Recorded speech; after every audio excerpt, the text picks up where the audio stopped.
Hello, everybody. Welcome to this new little epic thing. This something no one's ever done before, a podcast style experience. And I'm joined by Yeah, the welcome. Phantom T. Sorry about that. Oh, Nope. welcome. Yeah, this is our kind of discussion on kind of we're kind of taking a bit of a different stab at it. Everybody's done like review discussions or first impressions, but what we want to talk about concerning The Legend of Zelda: Tears of the Kingdom is the lore of it all, kind of it, or Yeah, at least to the best of our understanding. yeah. It's a bit confusing, but we'll get into that. Uh, Obviously, full spoiler warnings for not only Tears of the Kingdom but Breath of the Wild as well. Yeah, because we want to assume that our audience has, if you have Tears of the Kingdom, clearly you've played Breath of the Wild, at least I hope so. Yeah. And if you haven't played either of them, then what's wrong with you? Why did you click on this video? Yeah, that's pretty interesting. But or unless maybe they just like Zelda lore and they kind of don't care about getting spoiled, in which case, welcome aboard. Yeah, we'll probably also talk about the spoilers for other games too, but maybe not quite as significantly. Oh yeah, 'Cause- please be warned about the spoilers of 10 plus year old games. yeah, I hate to break it to you, but Sheik is Zelda. What a shocker! Damn. You really did them like that? I really did. We're going in right into the spoilers with that one. Alrighty, well, shall we get started? Yeah, we shall. So I guess the first thing we're going to talk about is the beginning of the game, the first thing that happens, which people were kind of Yeah, speculating before Tears of the Kingdom even I guess literally the first teaser trailer, everyone was like, "OMG, is that Zonai stuff? Is that Zonai ruins?" And yes, it was. yeah, because I've been super horrible on anything kind of like uh I guess press releasey after like long after Breath of the Wild, because I think the whole Zonai the term Zonai first appeared it was told to us by Mr. Aonuma himself, wasn't it? I thought it was mentioned in like the game itself. I thought there was like at least like a mention of the name, but I could be The wrong. Zonai. Maybe. It's It foggy on my end. Yeah. yeah, it could I actually we're going in so prepared, I know. It Yeah, exactly. I would imagine it was probably yeah, there's a good chance like Al Numa talked about it, or it was in Masterworks or Creating a Champion or something. I'm sure it was in those other books. Yeah, yeah, for sure. Well, in case we want that sweet audience engagement, if you guys know, please tell us in the comments below. Please tell us everything we get wrong. We're by no means experts, so you know Yeah. we're I gonna mean, like get things wrong. I would love to say I have a PhD in Zelda lore. I have read the sacred texts, but as far as intricate, deep things concerning the continuity of Breath of the Wild, at least the finer granular things, such as the Zonai and the origin of the term, then yeah, I'm a little foggy on it. Yeah, there is a lot in But Zelda Breath of the Wild. yeah, indeed. And then oh yeah, the beginning of the game. So of course, first, with the ending of Breath of the Wild, I guess the beginning of Tears of the Kingdom isn't really the start of this. It would be the ending to Breath of the Wild because we defeat Calamity Mhm. Ganon. And the thing with I want to say with Breath of the Wild as a game too is that it kind of seemed to, or rather it was, a twist or a new direction in uh the Zelda formula that they did. Oh yeah. They or even maybe not even that. It was really a return to its roots in the free exploration Hmm. that was in the original Legend of Zelda. Yeah. Because that is what inspired Breath of the Wild. That is where they got the idea to do the whole open world, any order kind of exploration. Yeah. And even the prototype was literally just Zelda 1. Yeah. I think I could be completely misremembering. I feel like at some point someone described it as almost like a spiritual remake of the first game. Yeah, Yeah. yeah. And then I think right even down to the whole post-apocalyptic world, huh? Yeah, yeah. And then with the whole apocalyptic world setting and like even down to the details such as the legacy Zelda items, whether or not you want to take those as canon or whatnot is up to you. I personally think that they have some canonical weight to them in the context of these two games because of the item descriptions, Mhm. as well as the knighting of Link that we see in Breath of the Wild, where Zelda makes reference to previous games and them having, in the context of that world again, some sort of historical significance. Yeah. And with and just Breath of the Wild was kind of like a whole love letter to Zelda as we knew it. Mhm. Yeah. Uh yeah, and so with Link and Zelda having defeated Calamity Ganon, the Zelda formula repeats and something very intriguing that they don't talk about ever again really is we for a split moment as we defeat Calamity Ganon, we see the Triforce. Yeah. And then Yeah. yeah, that's kind of the end of it. Yeah. It's still so bizarre to me how the Triforce is just like non-existent in the modern day, I guess.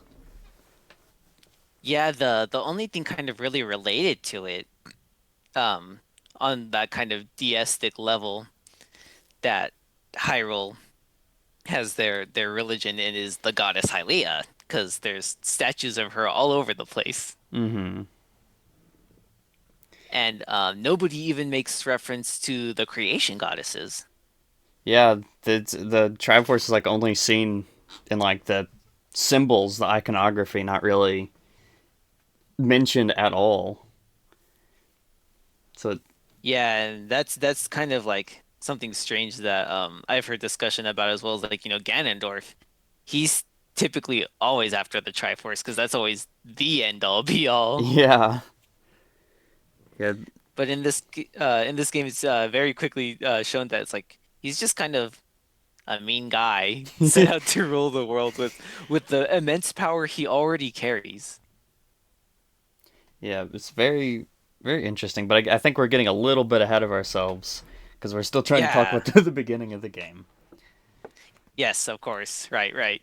And so, of course, if I may, yeah, Link and Zelda go into the depths of Hyrule Castle because they seem to be adventuring. And as we learn later through other things in the world, Link and Zelda have been actively trying to make Hyrule better. Yeah, yeah. There's been a significant, seemingly span of time in between Breath of the Wild and now because we see like several NPCs are a lot older now, and one of them literally has a child that's like of age, like grown up a little bit. So there is Yeah, at least 5, maybe 6 years since Breath of the Wild. yeah, I want to say like three minimum, Yeah, even. yeah. I mean, well, Hudson and Rodson's their daughter. Definitely older than 3. You know. Yeah, definitely. Yeah, So I would yeah, say definitely. like at least 5. At least five, yeah, for sure. And yeah, a lot of key changes in areas as well. Not with Yeah. like the physical environment, but with their governments or their peoples. Yeah. Mm-hmm. Like for Yeah. instance, Impa's retired. Yeah. And I think because the reason they go under the underground is because this is like a recent occurrence. Like everything is like started going weird recently, and opening up all these caves and everything, and so they go down underneath Hyrule Castle and find these ruins that no one's supposed to talk about, not even the royal family. It's a very Mm, uh, restricted area full of I see. a lot of Zonai stuff. I could be off base with that, but I'm pretty sure. You know, I'm pretty sure that the upheaval started like before the game, and that's why they went under there. Yeah. Yeah, because the gloom's coming up from underneath Hyrule Castle, and that's what prompts them to go there.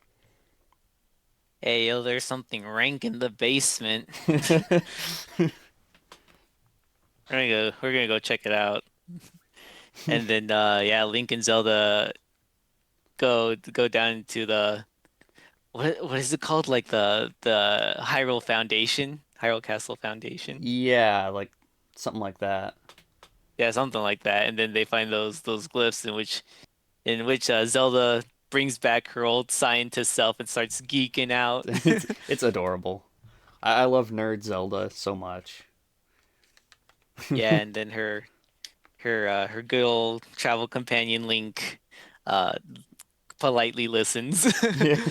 And that's like the first bombshell we got is like she straight up mentions by name the Zonai, and we see the statues supposedly we don't know quite at the time, but depicting the Zonai. Yeah, because again, like I'm still a little foggy on whether or not they were mentioned like Breath of the Wild even, or I was kind of starting to begin to believe like did they mention them in like maybe Age of Calamity for some reason, but No, definitely I'm not in not Age of sure. Calamity. Yeah, again, like I said, Yeah, I'm not entirely sure if they were like actually mentioned in Breath of the Wild, but obviously they were there, like the ruins and everything was yeah, there the whole time, and none of it ever depicted what a Zonai looked like, and until underneath Hyrule Castle, where we see the statues that we are yeah, presumably Rauru. yeah. And here's the thing with Raru that I want to get to here in a little bit, because like they study the ruins. Zelda geeks out a little, informs Link and by proxy, of course, the player about very quickly about the Zonai, how why they're significant and whatnot. But Hmm. then soon afterwards, there's no time to dawdle as Link and Zelda proceed to go further in, and we are surprised to see what people have, I guess, affectionately begun to call dehydrated Ganon. The mummy Yeah, as the did Pura. you see the Mummy? It was a pretty good movie. But yeah, and so they find Mummy Ganon being held down by a detached arm, and then we see the sequence of events that we were shown in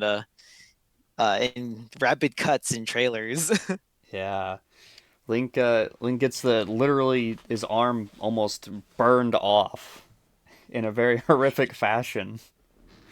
I was surprised to see that the Master Sword was shattered. Like yeah, straight up. Like he sucked out like the energy, all the energy of the Master Sword. And when Link went to like deflect that blow, it just shatters. That was genuinely very shocking to me. Yeah.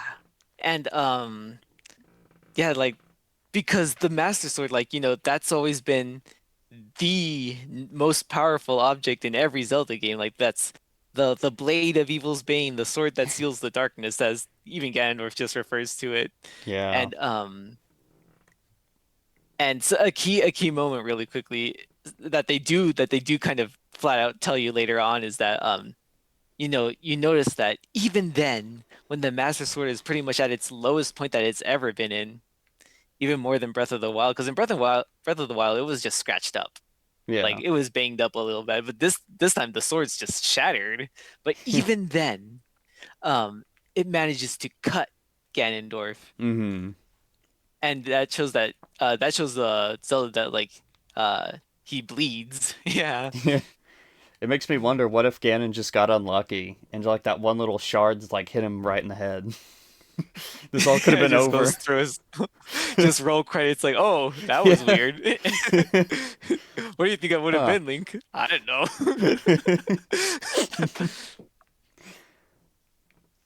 But yeah, with that sequence of events right after. they the thing that really caught me, kind of as that sequence was going, Mm-hmm. is that as somebody that's been in the Zelda series for a long time, or not even have to, as long as you played Ocarina, like my mind just kind of like woke up entirely. I was like, whoa, when Ganon says, because of course I didn't see any of the pre-release stuff, rather as far as the Zonai or the Raru of this game, but when Ganon said, like, Link, like, Raru placed his faith in you, I was like, oh shit, is he talking about the Sage of Light, Raru from Yeah. Ocarina of Time? Yeah. This is I for was, I Sona. was like, yeah, I was freaking out because I was like, that's huge. Because that again, that means like that's the same Ganondorf and everything. Because in Twilight Princess, it's like he was banished to the Twilight Realm, and then he comes back Mm-hmm. again, and then he dies, I guess, Yeah. uh, at the end of Twilight Princess. But if he somehow survived that, or just again managed to get reincarnated and sealed again, because at that point we don't know Mm-hmm. how exactly he's there.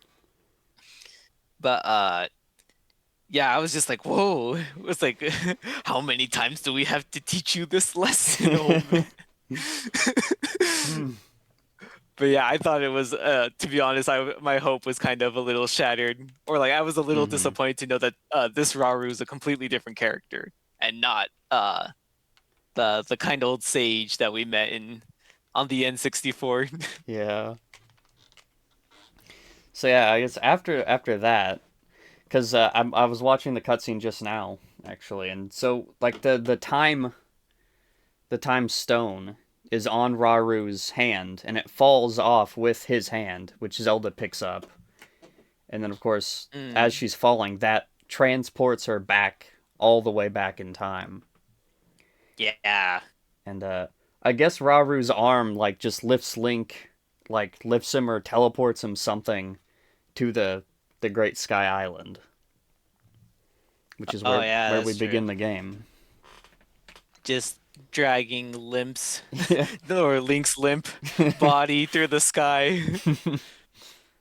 I'm glad our boy Link is durable because I gotta say, maybe it would have been too much of a bother to implement cold weather as you're falling, but wind chill is a thing Yeah.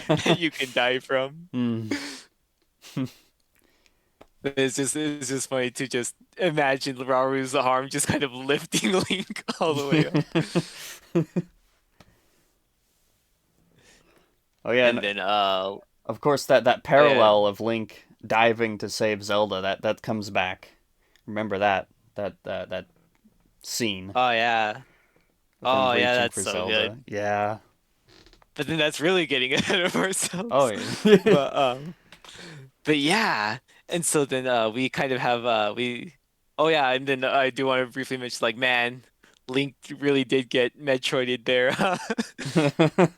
Oh yeah. All the hearts and the stamina you worked so hard for just gone. And you'll never get him back. You get at the beginning of the game he has like three full stamina wheels and two full rows of hearts. There's not enough shrines in the game to get all of that. Yeah, in Breath of the Wild, yeah, there's only like 120 shrines, and you have to choose either between a full two row of hearts or a full like three stamina wheels. Yep, and doesn't really change in this game either. I'll say that. Dang, you I'm actually a little disappointed to you hear still that. have two upgrades missing, which I assume might maybe for a DLC maybe. Oh no, wait, even with the what is it called? Not the light blessing thingies, but the will of sages or something. Those just upgrade the sage powers. Oh, Yeah. oh, I thought that was for like an alternative way to get hearts and stamina. Dang. Sorry to burst your That's bubble. so mean. Why would you do that? Why would you do that, Mr. Aonuma? I seen the theory. It could be because so you can still have a quote unquote like purpose for the yellow hearts is one thing possibility, and the other I think could Yeah. be like it's so we here's 8 more shrines in the DLC or something like that, or 2 more heart containers, you know. So I don't know. Yeah. Could go either way. I also kind of want to like I guess chronologically, or maybe not. Maybe we could just head right into the whole Sky Island thing. Like, wow, that's a really big starting area, Oh yeah, it's or at least huge. it feels like that. I want to say it's like bigger than the Great Plateau was. I think it seems probably around the same size ish. Yeah, there's just like the layers of like height Yeah, there's and a the lot big more hole in the layers. center. Yeah, very popular map among Nintendo these days. Land with a big nothing in the middle.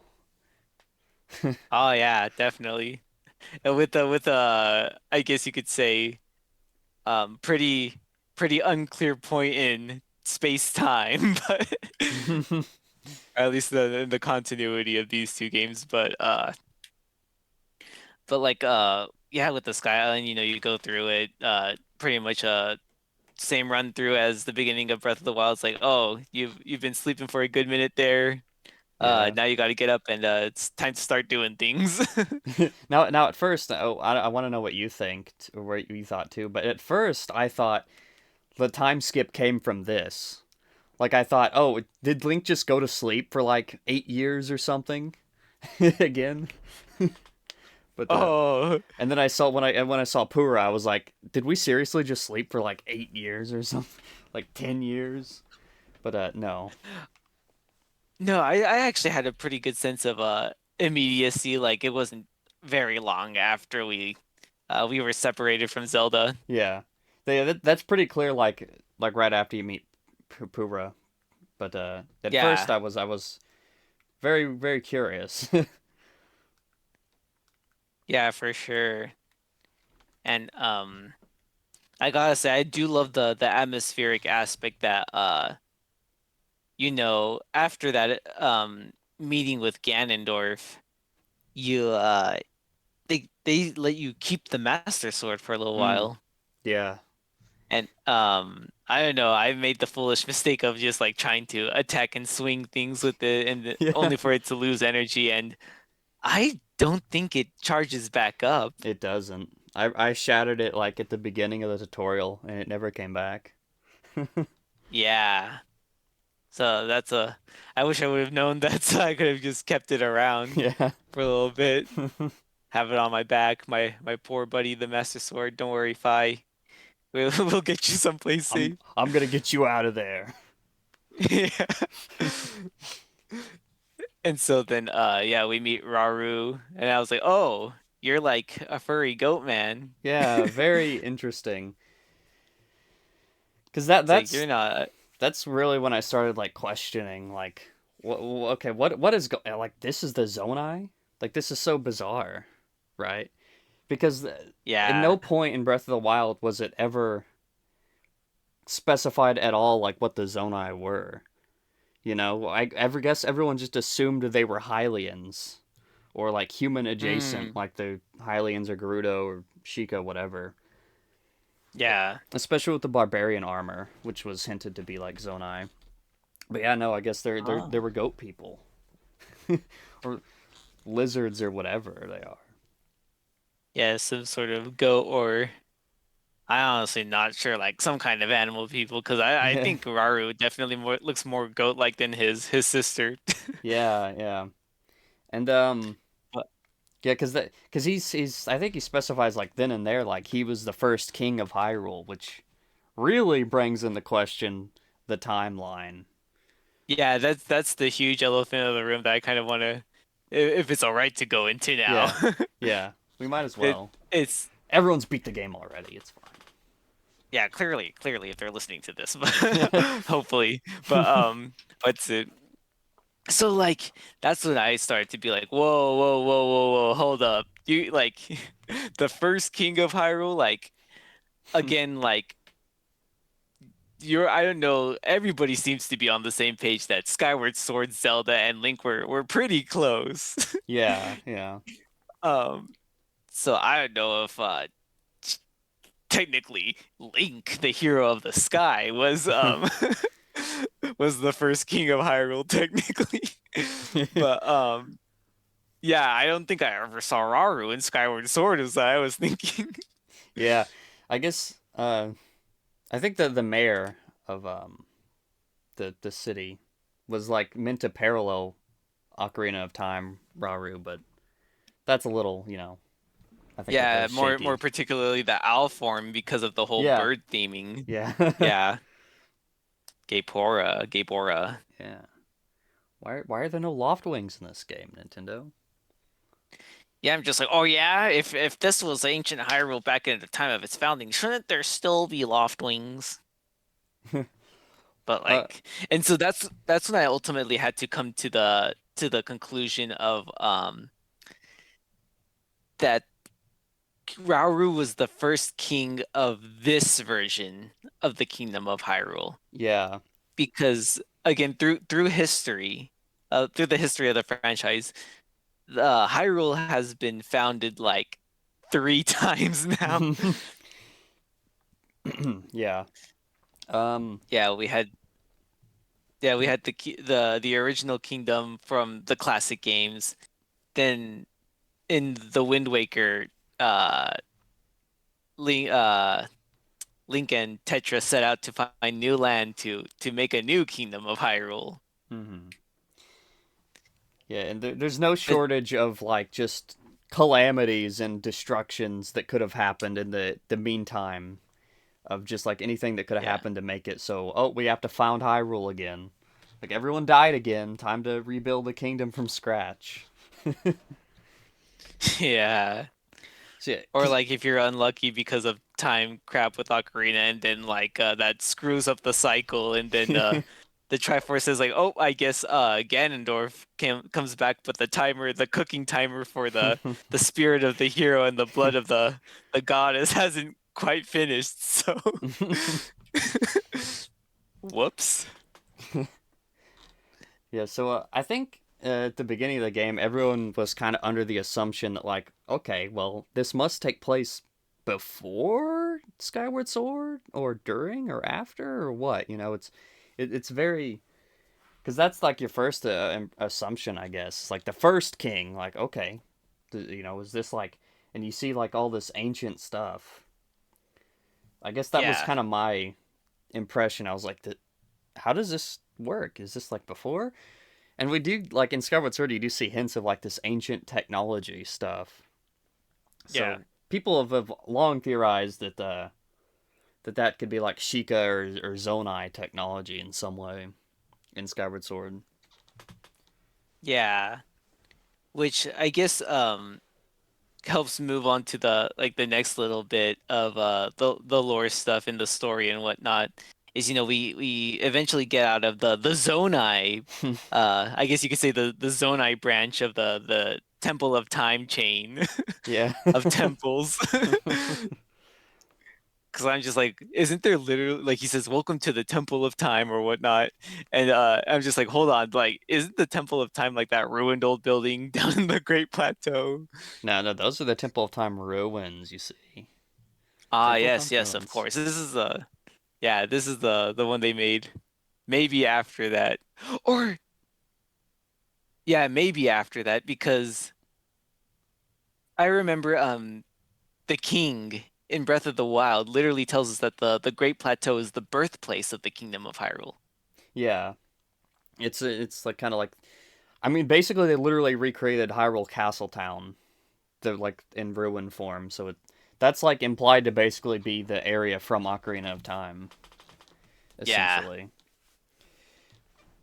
Which of Yeah, course pretty is much. So it then brings up all the questions of like how are these ruins have even survived? But hush, you gotta suspend your disbelief on some things when it comes to to references yeah, sometimes.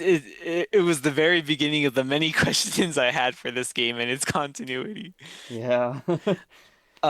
So then of course we get out of there. Zelda takes the Master Sword from us. hmm And I was like, "Oh, okay. I'll see you later, buddy." It's a very cool scene too. I really like how it like kind of spins and you get to Zelda's like time. Very interesting, very cool. Like little scene. Yeah. Yeah, absolutely. And then And she seemed like a shock, just as shocked as Link was too, kind of about the whole yeah, absolutely. Master Sword coming in thing. Yeah, she's like, I need the Master Sword later on, and this like the Master Sword appears like, oh, okay. Yeah, And then of course the Zonai construct gives us the Pura pad. yeah, very helpful. And yeah, that was the strange new definitely not a Nintendo Switch that Zelda was using. Definitely not a Switch, guys. It's the Switch. Everybody It's the was like Switch joking Pro. around, oh yeah, the Sheikah Slate was the Nintendo Switch parallel, but no, this thing like has analog sticks. No, the Sheikah Slate was the Wii U gamepad. You see. Oh yeah, you know what? That's absolutely true. That's actually a very good point. Gosh. Link in the Pura pad, the Nintendo Pura pad, and Luigi with the Nintendo Dual Scream and the Game Boy Horror. Yes. They're building up their console collections. They're gamers.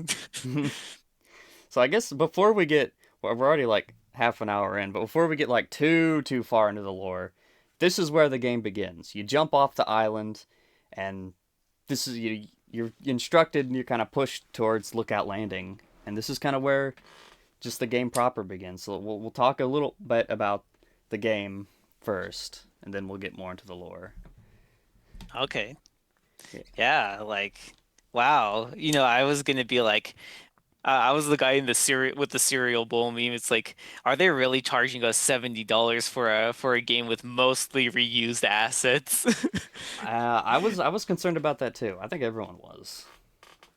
Yeah, but then once you actually start playing the game, and it's not even just the differences with the surface, but with and not even everything with the sky has to offer, but Mm-hmm. all the different mechanics, the new music in some places, the so even drastic changes to familiar areas, Yeah. and of course the entire world of the depths below.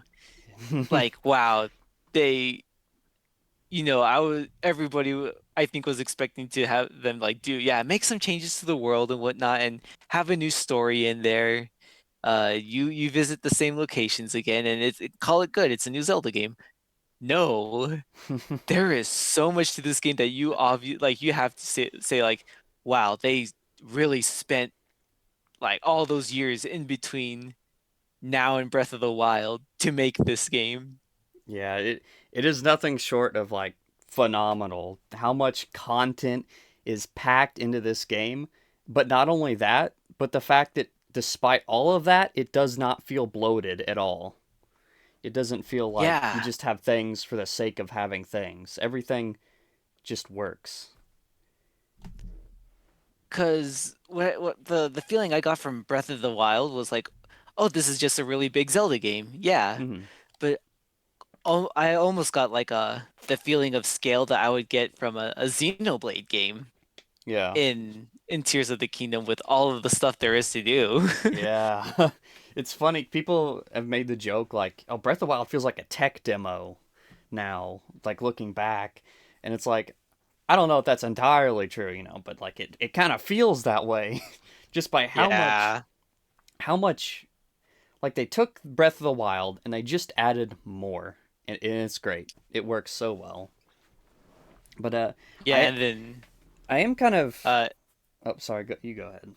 no, sorry, I was gonna say Mr. Aonuma giveth and taketh away. Oh, We have all this new content, but clearly at the cost of the Master Cycle Zero. yeah. I'm Cool. joking, but there's also a lot more that is out of the game here that was in Breath of the Wild. But I'll let you go first. Yeah, I was gonna say I was kind of playing through the game, kind of surprised just by how insignificant the Sky Islands were in general. Mm, I don't know if you got that yeah, same vibe, but like I was expecting at least one or two more like big islands, like the Great Sky Island. But most of them are kind of just like little puzzles, basically, like arenas or these yeah, little, basically just set up for shrine puzzles or whatever. yeah.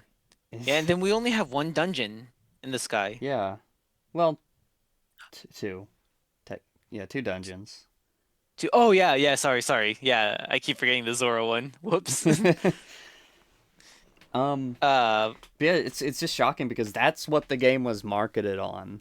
Like the first teaser was like showing off the underground, but then they kind of like switched to the sky islands, and I at least was kind of like, oh, so are they just like, did they throw out the underground stuff? Is this just gonna be like in the sky now? But like, no, it's the sky islands are like barely even there, hardly. There's so few. But then the depths, which they did not show like at all. Like they maybe showed it in the trailers a little, but like it was not marketed at all. And it is like a again, like you said, a whole world under there. Literally the entire world map, but again, but like inverted. It's yeah, even huge. even the plant life and the enemy type zone there are so different that you could say it's a whole different planet, Yeah. and you could say it's a lot more than Link can manage. Absolutely. Uh, and so it's huge, and Mm-hmm. all the new gameplay stuff like the we don't have the Sheikah slate anymore. And the Purapad, I guess, inherently doesn't have any special abilities. Yeah, that It it's it's all through the power of this arm. that brings up another point, and this is probably my biggest gripe about the game, is that they don't Mhm. explain at all what happened to the Sheikah technology. Like it That's is, what I was going to bring up too yeah. as soon as we got to Lookout Landing. Oh yeah. Uh, well, we can wait on that then if you want, Oh because no, I we're mean like I basically thought we were almost kind of yeah we're basically almost there pretty. anyway. Yeah, I was gonna say like I don't know how much there is to talk about like mechanic wise aside from the abilities I was getting to Oh with yeah. the Raru's arm because now we can not only can we mine things like we could in Breath of the Wild, but now we can craft things. Yeah. Very cool. Which Yeah, so does this imply, by the makes way, that does this imply that all Zonai just had this ability? Like, did every Zonai just have like arm powers? maybe or like I guess Raru was kind of special because he had a light power. Yeah, Or yeah, maybe we'll never know because they him and his sister were the last two. yeah. Which is And also another weird thing. We'll get to. There's a lot of weird things and we'll get we to. I don't know like are like the secret stones were they like a common resource? Yeah, Or I don't know. yeah, or like or was that all that managed to survive the culture? That could And be, so but yeah, and so then yeah, he has powers, but then the thing is like he wasn't the only one and that had special abilities. There was another who wasn't a Zonai that had special powers, and that was Queen Sonia. mm-hmm. Yeah, And specifically, yeah, that's her power is chronokinesis or the power over time. yeah. Which is also kind of Zelda's ability apparently, but she has like the light and the time powers. Yeah, because she's the descendant clearly, Yeah. and that's technically not because that's always an inherent ability that Zelda's always had. it it makes me wonder who the kid was. You know, where was the kid at? We don't see him in any memories, but there theoretically should be one. Yeah. Oh, yeah, that's true because they both die. Yeah. Right. I never thought to think about that. Like, but then, oh, that's so weird to me now because there can have been somebody to kind of like inherit the throne. And they do make the blood kind of implication between them and Zelda having Yeah. both of their powers. So Yeah. So I would think there's just like an unseen child. I mean, there has to be, right? yeah. It's the royal bloodline. He's the first king, first queen. I would assume that would be continued. Yeah. And so then like here's the thing. If Breath of the Wild told me anything is that all of the rich lore, the important lore details are literally written on paper. And so I will say, as a disclaimer for my knowledge of this game, is that something I haven't found yet at the time of this recording is I have not found all 4 volumes of Pura's diary. Yeah, I haven't either. I've only found the two. So I'm thinking like maybe in Pura's diary it mentions what happened to the Sheikah technology. That's possible. I'm very curious about that. Yeah. Yeah, because all of the shrines are gone. All of the towers are torn down, which is very interesting to me that they would go through the effort to tear them down and then make new ones. Yeah, that it's so weird because Sheik Attack didn't just like completely vanish. Like it didn't teleport out of thin air, clearly. Because that's what Yeah. put the Pura pads made out of that technology. The towers, the Skyview towers have that kind of tech integrated, but they Yes. just are gone and it's unexplained.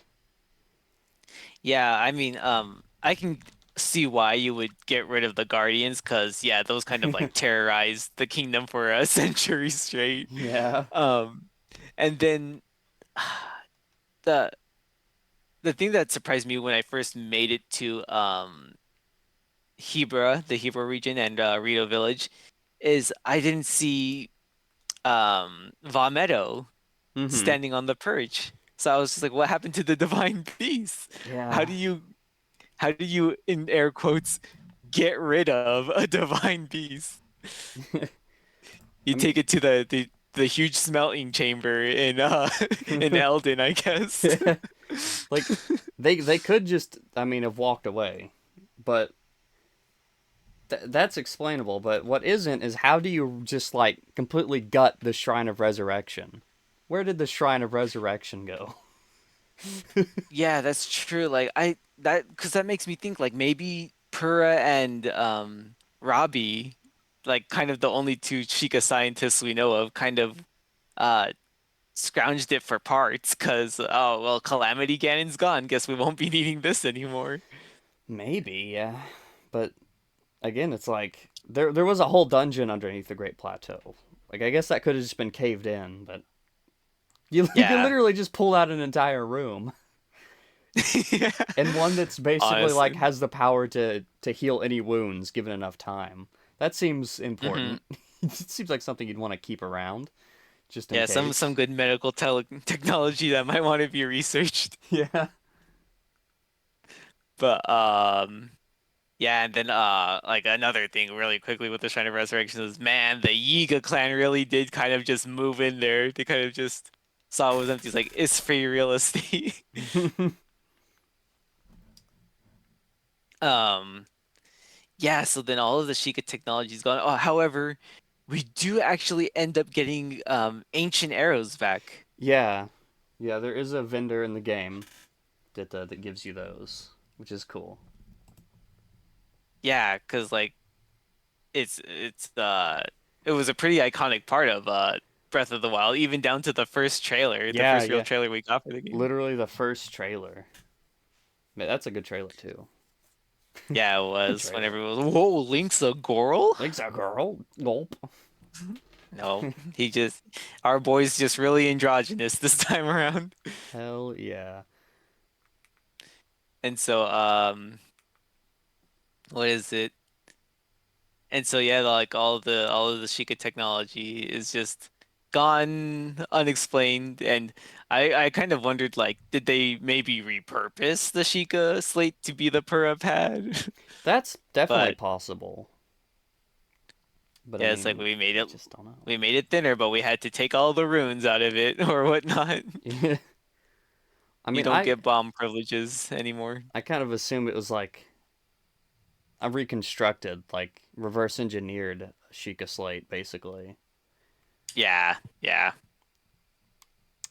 And so then next in the lore is that the state of the world is so different like in terms of I guess you could technically say the government because Mm-hmm. as we see in Zelda's diary in her secret well. We'll get to the house later though, Oh I yeah. will say.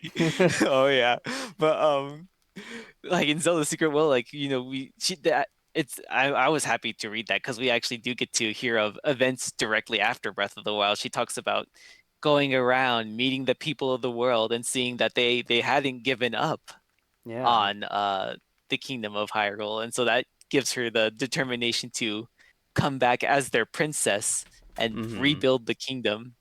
And that was like honestly like even going to Lookout Landing was really cool for me because you get to see the people there right Yeah. out in front of Hyrule Castle. And that's always kind of what my personal vision of a world after what Breath of the Wild looked like, that of course they would all band together and Mm-hmm. maybe even fix up the castle, start from there and then go outwards and a bunch of stuff. Because of course at the end of Breath of the Wild, in the true ending, Zelda mentions Varuda stopping, like mysteriously stop working. Yeah, yeah. And I wonder if that's like part of the like why it's disappeared, but again, that doesn't explain it.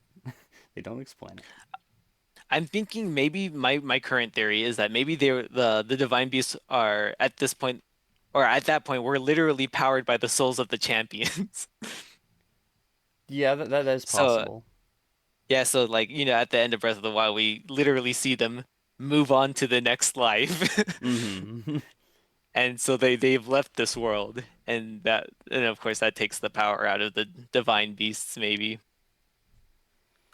Yeah, But maybe. also my other theory is like, they stop working, and then on top of that, it's like, you know what?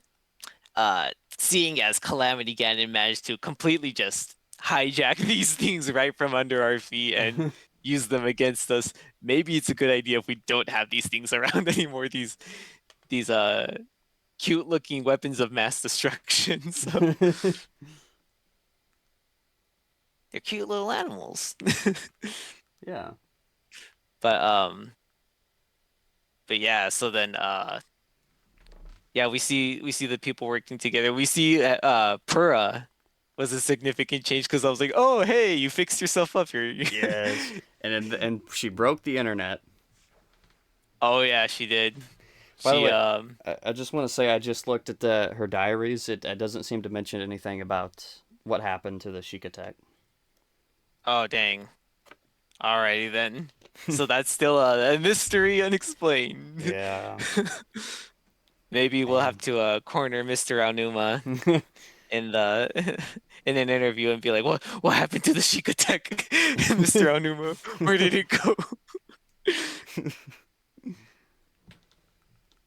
But yeah, she not only broke the internet, but it seems like she broke her way out of almost Benjamin buttoning herself.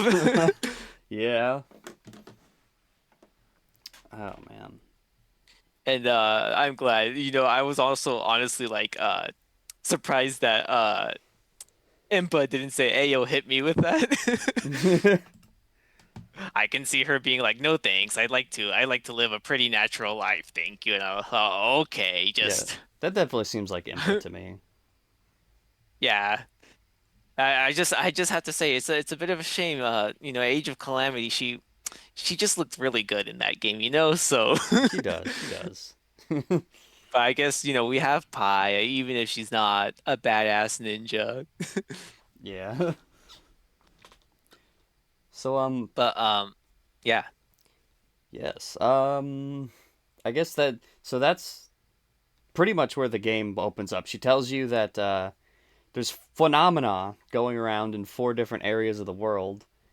And what else? There was like a couple other quests, like find Zelda, defeat Ganondorf. Let me see Um, here. I actually have the game open right now. Me too. Regional phenomenal, yeah, phenomena. Find. Oh no, wait, that's a late game quest. Crisis at Hyrule Castle, I believe, is a pretty early one. Yeah. Or Um. No, no, it wasn't. No, it was. yeah, no, it was yeah. I'm reading it right now. Like no, it Yeah, wasn't. no, it wasn't. Yeah, I think it's just like one of those two or three quests. Like Yeah, find Princess Zelda is one of them. yeah.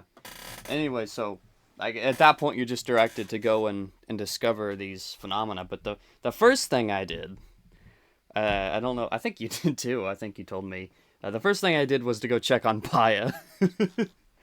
It was like, I actually shot straight for Rito Village, I think, oh, to try and go. Yeah. Or no way, actually, I think I kind of went around the world. I went south of Lookout Landing and I'm like, what the heck is that? Seeing this red stuff gushing out of the ground and I'm like, there's a huge hole here. oh yeah, yeah. So I yeah. yeah, I discovered that before I went to Lookout Landing because before I went there, I just kind of ran around. I was like, man, I just want to go anywhere, not realizing that maybe I should go to Lookout Landing and get the paraglider, Oh. which is something I think a lot of people did. A lot of people have been missing the paraglider in the early game. Just do the Lookout Landing quests. Like, first thing, get the paraglider, and then you can go wherever you want. But yeah, I kind of ran Yeah. around and discovered the chasm and was very concerned. What on earth is this? It was literally, I don't think they were shown at all before the game released. It was like it seemed like a very well kept secret. Yeah. Yeah, no, for real. That's honestly what I did too. I did manage to get the paraglider from Pura, and I was pretty shocked to see that it has a new and improved design and frame. Yeah, And I'm like, oh man, what happened to our last one? And then I think about it, and not only again is there a clear passage of time, anyways, but the our original paraglider was literally a square frame of sticks. yeah, this is a hand me down. Yeah, Indeed, it was a 100-year-old hand-me-down. I I think because after that, before I even went to Kakariko, I went to the Great Plateau, and I on the top on the Temple of Time where you talk to King Rome for the last time. There's the original paraglider wrap or the skin or whatever, Yes. and so I just used that the whole game. That's cool. I tried to do it on the Great Sky Island, but I learned pretty quickly that amiibo do not drop chests at that early in the game. Hmm. So you must wait until I believe quite possibly until after you grab the paraglider from Pura to Huh. have amiibos drop more than just generic items. That's And interesting. the reason for that is that amiibos, while the base game actually has all of the DLC armor and amiibo armor content from Breath of the Wild, I um, don't think that all of may it. that yeah, maybe not all of it, yeah, because I don't think I've seen the Ravio hood found by anybody yet. Yeah, I don't. But I haven't found that or obviously the Rex outfit. oh yeah, that's true. That's true. Like honestly, I'm a little bummed out. Maybe in this next bit of DLC, if they choose to do that, maybe we'll Yeah, get Noah's outfit that would be sick. and hopefully Lucky 7 too as a funny little item. But Hmm. like yeah, no, that might make you think that amiibo maybe aren't so special anymore, but they still have something to give you, and that's legacy glider wraps, Hmm.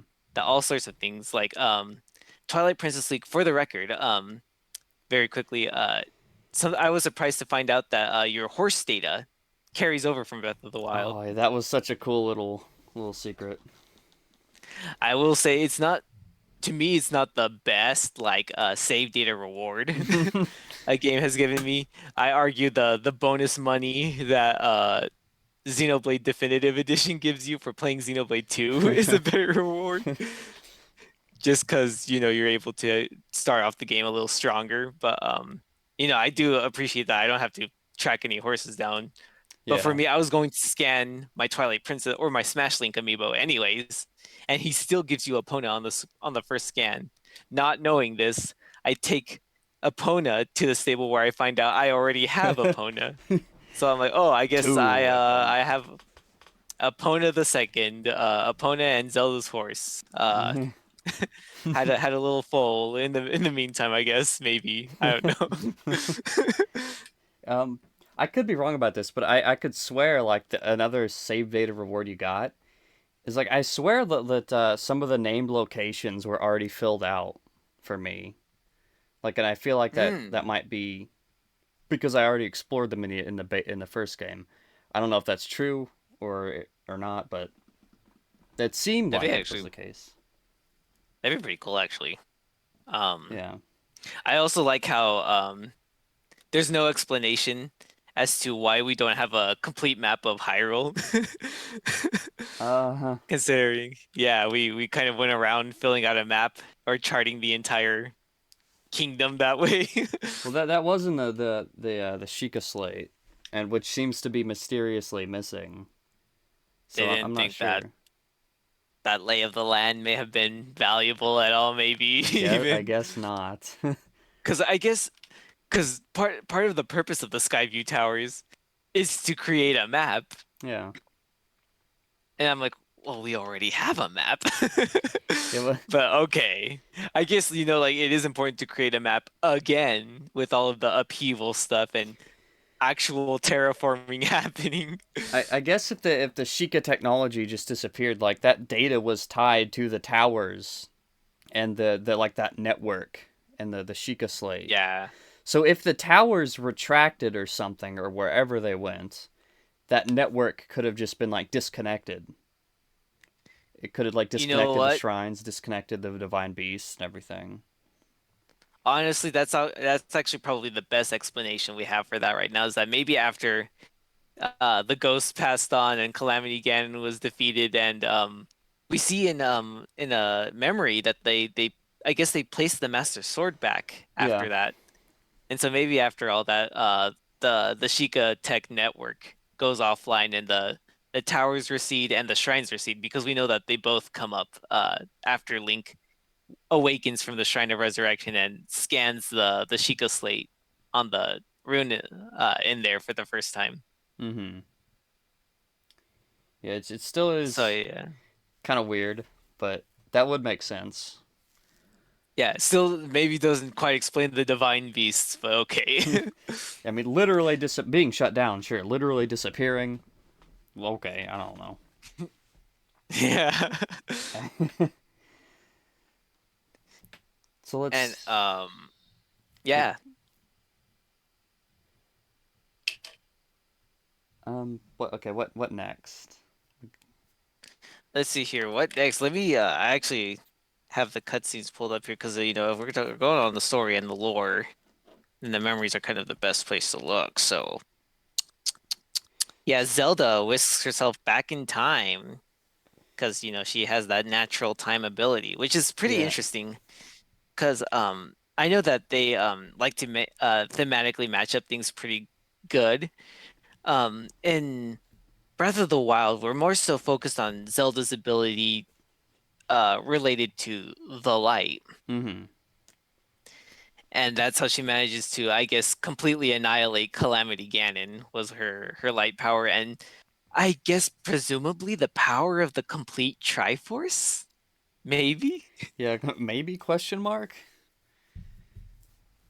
Yeah, because again, like we mentioned earlier, the Triforce has no significance seemingly in this continuity. Yeah. Um, Despite it I guess literally appearing maybe at the end of Breath of the Wild. Um, and you would think that with such a powerful artifact in hand, um, they kind of would go touch more on it, but I guess not. But I guess Zelda has inherent time powers now that they Yeah. might have just tacked onto there because I don't remember her having anything to do with time manipulation in either Breath of Mm-mm. the Wild or Age of Calamity. Well, I think like there was probably a more latent ability because they say in the memories that the stones don't give you power; they draw out and enhance like that Yeah. power that you have. So I Yeah, I suppose guess that's true. Yeah. I guess focusing on trying to use her sealing powers, her light powers. I don't know. I guess you just never thought about the time powers. Never thought that that was even a thing until I guess Yeah, coming in contact with that stone. I guess if I want to try and sound smart maybe for a second here, like I guess time and light are inherently linked. Yeah. So I guess that might have something to do with it. But yeah, so but I would have just personally liked if the time power was a little more bluish because that was Hmm. kind of the whole Ocarina of Time thing is that everything related to time was blue. Oh yeah. But Yeah, the Master Sword, Stasis the was the si- yellow. yeah, that's true. But like, I mean, like on a legacy standpoint, like time Yeah, was yeah, blue. I get it. Yeah. It's still like it's like that's just a small little lore gripe for me. But Zelda wakes up God knows how long in the past or It has. It's definitely at least over 10,000 years, which is crazy. yeah, because she kind of mentions like there's no record on Rauru in the royal archives. Yeah. And that Very, very old. she literally says that it feels like she's in a fairy tale. Mm-hmm. So this is like the earliest possible point that we know of. Like in I guess in between, if we're still assuming that Breath of the Wild takes place at the end of the timeline, this is like the earliest possible like midpoint between the legacy games and these new games. Like Yeah. tens This probably new particular version of Hyrule. yeah, like probably tens of thousands of years. Like at least 10,000 years before Breath of the Wild, possibly even Hmm. more.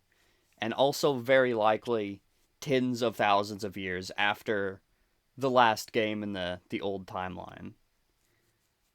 Yeah. So very disconnected from everything. Oh yeah, speaking of like things in taking place in the past that kind of aren't answered either, is that you know what? I guess we still don't know, or I guess we're back to assuming that the red-haired man in the tablet of the prophecy of Calamity Ganon is Link. Yeah. It's not Ganondorf. Everybody's fanfic idea of Ganon turning good and fighting his evil nature was just that. Yeah. That would be pretty cool though. I still think that would have been a cool plot. Yeah, I don't doubt it. I thought it kind of sounded far-fetched because I know Nintendo really likes to kind of stick to this formula or tradition of things. Yeah. And so for them to make their villain the good guy, it's kind of like the same problem that Sonic fans have with Dr. Eggman post Sonic Frontiers is like, if the good guy kind of becomes a good guy somehow, some way, it's like, what next? But Yeah. then yeah, Zelda begins to bond with the king and queen. Yeah, for some reason gets like face paint and cut or gets these like huge earrings. So it's like dressing in their time apparel. Yeah, in I think it's the uh maybe Mem Tear of the Dragon 2. Uh Queen Sonia says like we'll get you some new clothes because apparently her clothes are really dirty. Yeah.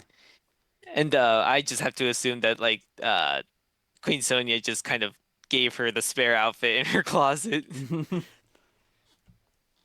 I like to imagine that it's kind of like a cartoon thing where like she opens her closet and all that's in there is the exact same outfit. Yeah, they literally also say as well. I remember in that or one of those memories, those early memories, like we'll just tell everyone you're a distant relative because it's technically the truth. Yeah, and they even say like, "Oh yeah, I literally sense your our powers in you and like a blood relation." Yeah. Yeah, like our blood courses through your veins is what she says, I think. Hmm. So then that again that brings up the question that you brought up is like if they died, who carries on the kingdom? Yeah, again, I guess I have to assume that they just had a kid before that we apparently don't see. That's the only thing that I could think of, even if it's not Yeah, great. and then I want to address like personally an elephant in the room for me, and that's this particular handling of this incarnation of Ganondorf Yeah. and his relation, or quite possibly even lack thereof, with Calamity Ganon. Yeah. Because it kind of feels like they are two separate entities when it's kind of been established as Ganon is kind of like Ganondorf's true nature. Like that's his original form. Yeah, kind of like And how Zelda Ganondorf, is technically Hylia in a way. yeah, yeah.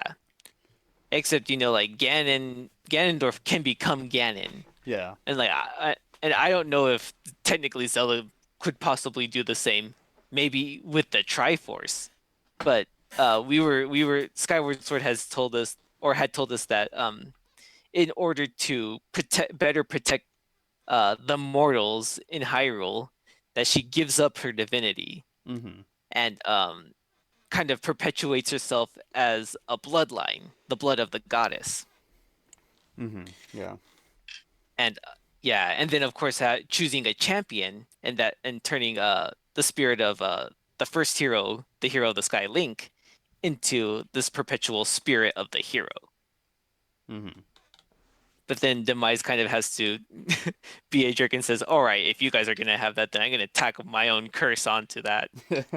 And so long as those two things exist, then an incarnation of my hatred will always be there to spoil things. He's such a And it's like, hater. well, great. Yeah, and it's like, great. Now we have this never-ending cycle. You just had to go and ruin it. Yeah. He literally rage quits, just says like, all right, Link, you beat me, but I'm just gonna stick around just because I hate you. But Yeah, oh yeah? Ganon and Ganondorf. Yeah, getting back onto Yeah, that. yeah, of I course, like yeah, yeah. I think that Ganon, Calamity Ganon is like basically just the literally the malice like of like the hatred seeping out of this like mummified Ganondorf, like manifesting itself into its own kind of entity in a way.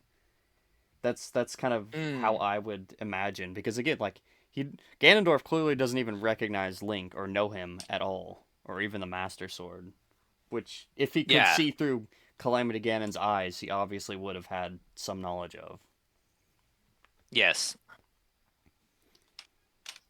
It was kind of tricky for me in the moment to understand because I know that in most of the time we see Ganon, I feel like, or I don't know if it's like actually the most times or if it's been less times than we've seen like a clear like fully conscious beast Ganon, Yeah, uh, like in the original Legend of Zelda. But most of the time, Ganon is like a mindless beast that's been resurrected via unholy means. So he's kind of mindless. He doesn't have a conscience. mm-hmm. And so yeah, he's kind of like this big monster going around. But Ganondorf has always been uh a very I guess a live entity. And even Very like intelligent.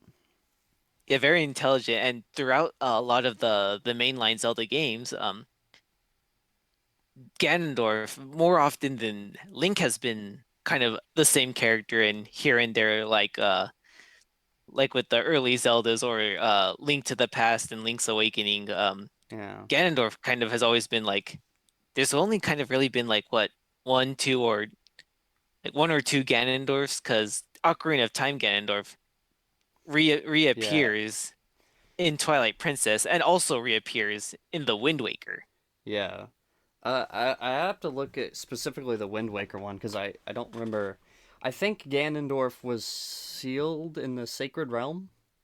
It was. Yeah, Yeah, Zelda, yeah, I that's think. what happened. Yeah, he seals him in the Sacred Realm. Then he breaks out in the adult timeline, which obviously there's no Link left.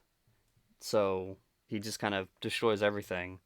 And of course, in the child timeline, they the royal family finds out about his treachery beforehand and sends him to the Arbiter's grounds to be executed.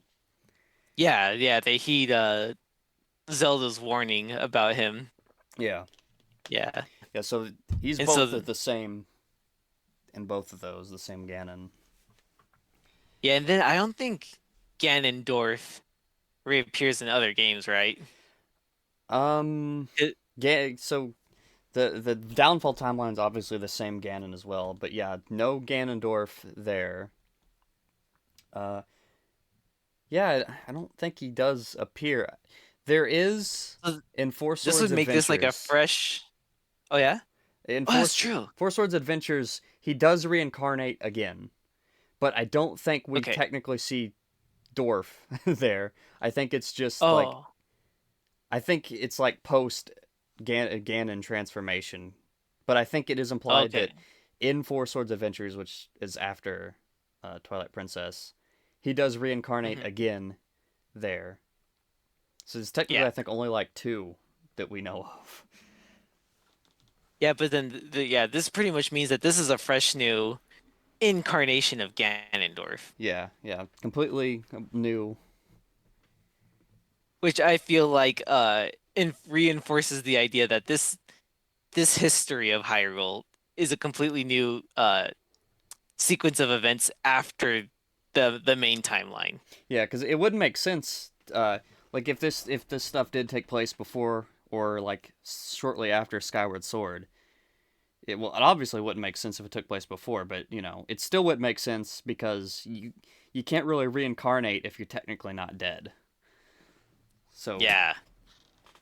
I do think that this Yeah. takes place far after anything else. And then of course that like we would have to wonder where Dragon Zelda was with a completely other Master Sword Yeah, yeah. throughout the entirety of this. There's just another Master Sword, just like up in the sky for a couple tens of thousands of years or whatever. Yeah, exactly. And I also have to say, it's very cool seeing Ganondorf lead the Gerudo again. Oh, that was such a treat. I loved seeing that. Like how they talk about how like the last free Gerudo city has been conquered or whatever. Like he's conquering the entire Gerudo region and all these like independent like cities and like Yeah. fortresses. It's so cool. Yeah, and like, I guess that also goes to show that you know, because with Ganondorf, like with if we knew about Ganondorf with Breath of the Wild, then I feel like that's kind of like the Gerudo people going like helping you fight Calamity Ganon, being like we renounce our oppressive past. Yeah, they Urbosa literally says like this is our or something like this is our revenge or atonement or something like that. Or it is Oh said yeah, that's right. that it's said that the calamity was once like incarnated as a Gerudo. So she says something to that effect. Yeah, that's right. Okay. That's so weird to me now with this version of Ganondorf. But I guess now I we used to think in that context at that time that she was referring to Ocarina of Time Ganon. Yeah. But now I guess she's referring to Tears of the Kingdom Ganondorf. Yeah.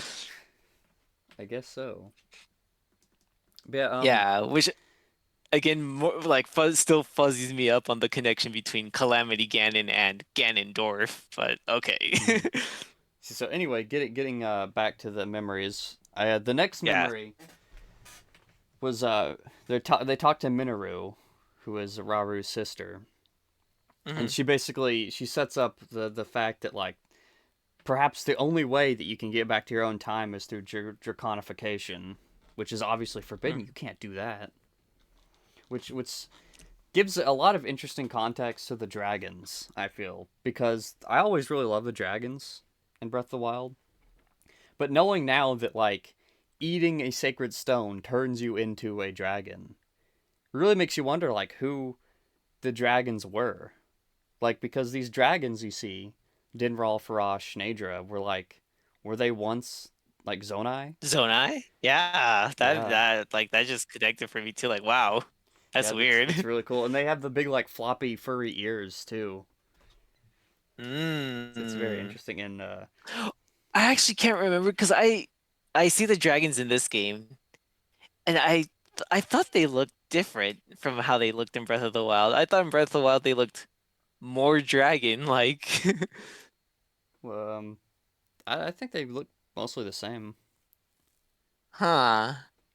Okay. I don't know. I might have to boot up Breath of the Wild again and check on that character model just for sure. Yeah, yeah. But no, yeah, and I like how Raru it kind of speaks for the player, and I was like, well, that's one way to get back to your own time, but not a very quick one. Yeah. And then And so like that kind of all yeah did bring up Zelda's inherent ability to manipulate time. mhm. And I was just like, well, I feel like if you did just kind of learn to control your power more, you could probably just go back. But no, I guess Zelda's like, oh no, like I guess it's ultimately in the end she makes the decision to become a dragon for a tactical reason. Yeah. And that's another thing that I kind of wanted to bring up is like when you look at the dragons and compare it to the light dragon Zelda, they look Hmm. pretty different too because like the Zelda's dragon ears are like much smaller and Mm. I had a whole list of little like differences I noticed between the various dragons, but Oh yeah. her ears were like that was the one I remember mostly. Her ears are smaller and like because the Zonai have big ears, and that was even brought up Hmm. by Zelda at the very beginning. But her dragon is like smaller, which again reinforces to me that like these dragons are once Zonai, which is also makes it particularly interesting with like the connection to the goddess statue because those dragons are also very connected to that as well. Yeah. Yeah, they are. I guess other little That's interesting. miscellaneous differences I found the thing is I guess of no particular importance, but fun little differences is the light dragon's eyes are wide open and dart around frantically, as opposed to the others whose are partly shut and seem unmoving, which I guess is very sad sounding because it almost seems to imply that she's still like in distress or like in pain or something. Yeah. It's very surreal though, because like they say that she loses herself, like she's not, Yeah. I guess, really kind of a conscious or kind of being while she's Mm-hmm. a dragon. It's so weird. Like it just makes you wonder what the dragons are thinking. Like if they even can. Like what are they doing? It's Yeah. so interesting. Another thing is her head is entirely covered in fur, where the others have scaly skin. Hmm. Um, one of the other her arms, her like little dragon claws move around like a lot more fanatically, like frantically than the others. Like the others are kind of Yeah. like gracefully swimming, but she's like treading water almost. Hmm. Uh, that's Wow. yeah, that's the things that I noticed. I think she's just kind of like frantic, like Yeah, as we see later, like her becoming a dragon was a very like it was kind of a rush experience. yeah, Yeah, yeah. you kind of see that she didn't really want to become a dragon, but she felt like if she could do it just to help Link save Hyrule and imbue the Master Sword with, I guess, s slow cook it over like a millennia Mm-hmm. to charge it up with enough juice to defeat Ganondorf. Yeah. It's like, yeah, I'll do it. That also makes me wonder, like, or think that the dragons are also even older than she is, because they almost seem more used to it, you know. Whereas even after all these like years, she still like seems very frantic, very uncomfortable in the dragon body, kind of. Yeah, that is up until the final moments where she's definitely has more of a direction going on. Oh yeah, for sure. Yeah. Oh yeah, and then And then oh, go yeah. ahead.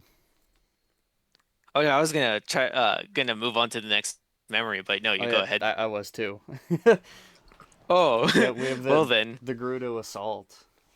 I touched on that one just very quickly before, but like again, how it's so cool to see Ganon and the Gerudo back together. Yeah, him. He sends like the Moldugas out, and they do that scene from the trailer where they shoot the beam Oh of yeah. light. That was cool. But what's cooler to me is the next memory, the show of fealty, where it's like literally Yeah. the cutscene from Ocarina of Time. Oh yeah. That For that real. that That was was such a like cool parallel. Yes, I immediately was like, this is Ocarina. This is cool. And Zelda. I Zelda literally says like some of the same lines as Ocarina Zelda did, which is also very cool to me. hmm, kind of a little homage there. Yeah, it's like a reference. Yeah, it's almost like it's honoring something that came before it. But yeah, and I love how Ra was like, I'm not stupid. I know this dude's like got bad intentions. Yeah, he literally just sent like a horde of giant monsters at us after like conquering an entire region of people. I don't think this guy is genuine. Yeah. And so then I love one thing I like about or I guess not really like, but I'm just gonna say like when in like any story where like the the king or whatever says like this guy's bad, but I'm gonna keep him close because it'll be easier to keep an eye on him. When has that ever worked out? Hmm. That has never not bitten anybody in the ass. No, absolutely not. So I'm just like I like when he said that I was like, oh no. This is how it happens, fellas. This is the foreshadowing.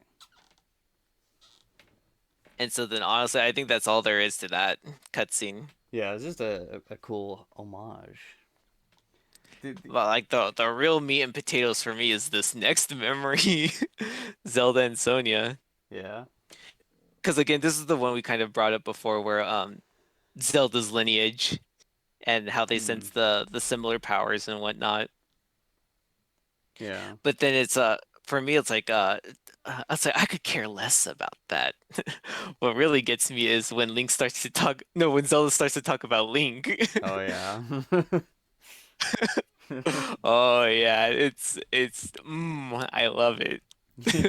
Uh but it's like yeah, she starts talking about how great he is, how he's a brave and courageous and loyal knight and then I was watching the memory again on YouTube and I see some of the comments saying like Zelda's talking about Link like like a teenage girl talks about her boyfriend to her parents.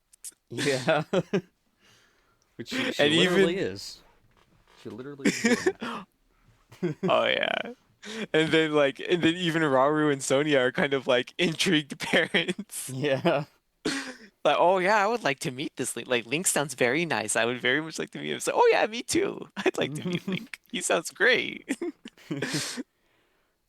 And then of course I'd like to take this opportunity to finally bring up the Yeah. house in Hatno Village. Yeah, Zelda's house, guys. It's Zelda's house. Zelda's house. Yeah, absolutely. As if we didn't spend the last game building that house and it being very clearly labeled Link's house. It's like, okay, I like Zelda. Let's say, hypothetically speaking, Zelda comes back after holding away Calamity Ganon for 100 years. The world's completely ruined. And yes, Link, you did it. You saved, you're the hero of Hyrule. And, it's like, that's great and all, but then, oh no, the castle is in literal shambles. Zelda's room is not looking great, so she needs a place to stay. Link says, "Why don't you just take my place? Like, I'm cool sleeping outside and whatnot." And Zelda's like, "No, I can't kick you out of your own home. So, what else is there to do than to, uh, probably, maybe, and quite possibly, live together under the same roof?"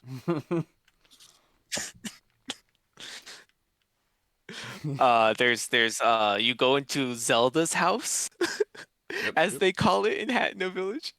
Uh, and the first thing you see is a table with two sets of uh cutlery, two seats. But you go upstairs and there's still only one bed, How like a twin peculiar. size mattress. Yeah, how peculiar.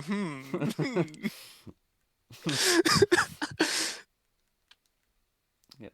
No idea what they could be implying there. Yeah, I don't know either. They're just such good friends. Yep. Yeah, so close in fact that they share the same bed at night. Oh yeah, and then uh and then to further enhance this theory, this implication, they give the Zora Prince Sidon a fiance. Boo.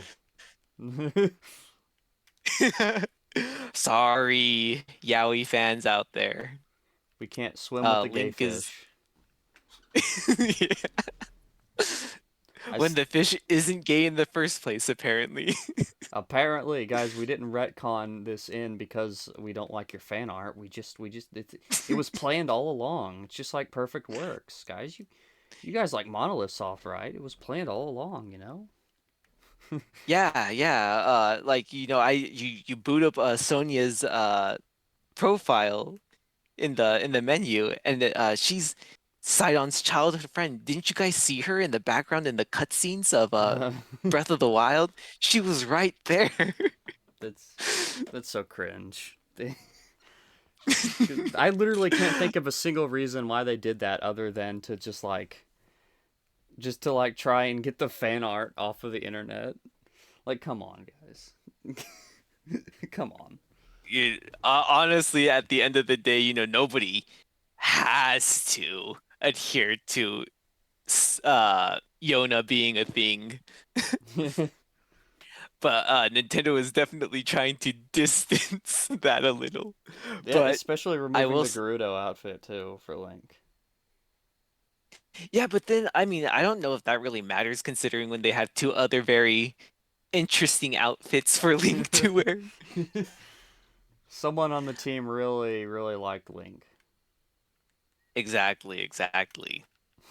So, and then like, but I will say if the sacrifice of the Link Sidon ship means all but explicit confirmation that Link and Zelda are bunking together under the same roof, then that is a sacrifice I am willing to make. Man. There, I will say that the future of the royal line of Hyrule is in good hands. Very, very good hands. Yeah, an ultra hand Perhaps even. the Ultra. Yeah, you know what? Have you ever thought to consider that let's say, again, hypothetically speaking, you use the Ultra hand to grab a piece of meat and you cook it over a fire. Are you Uh-huh. grilling off with Ultra hand? Hmm.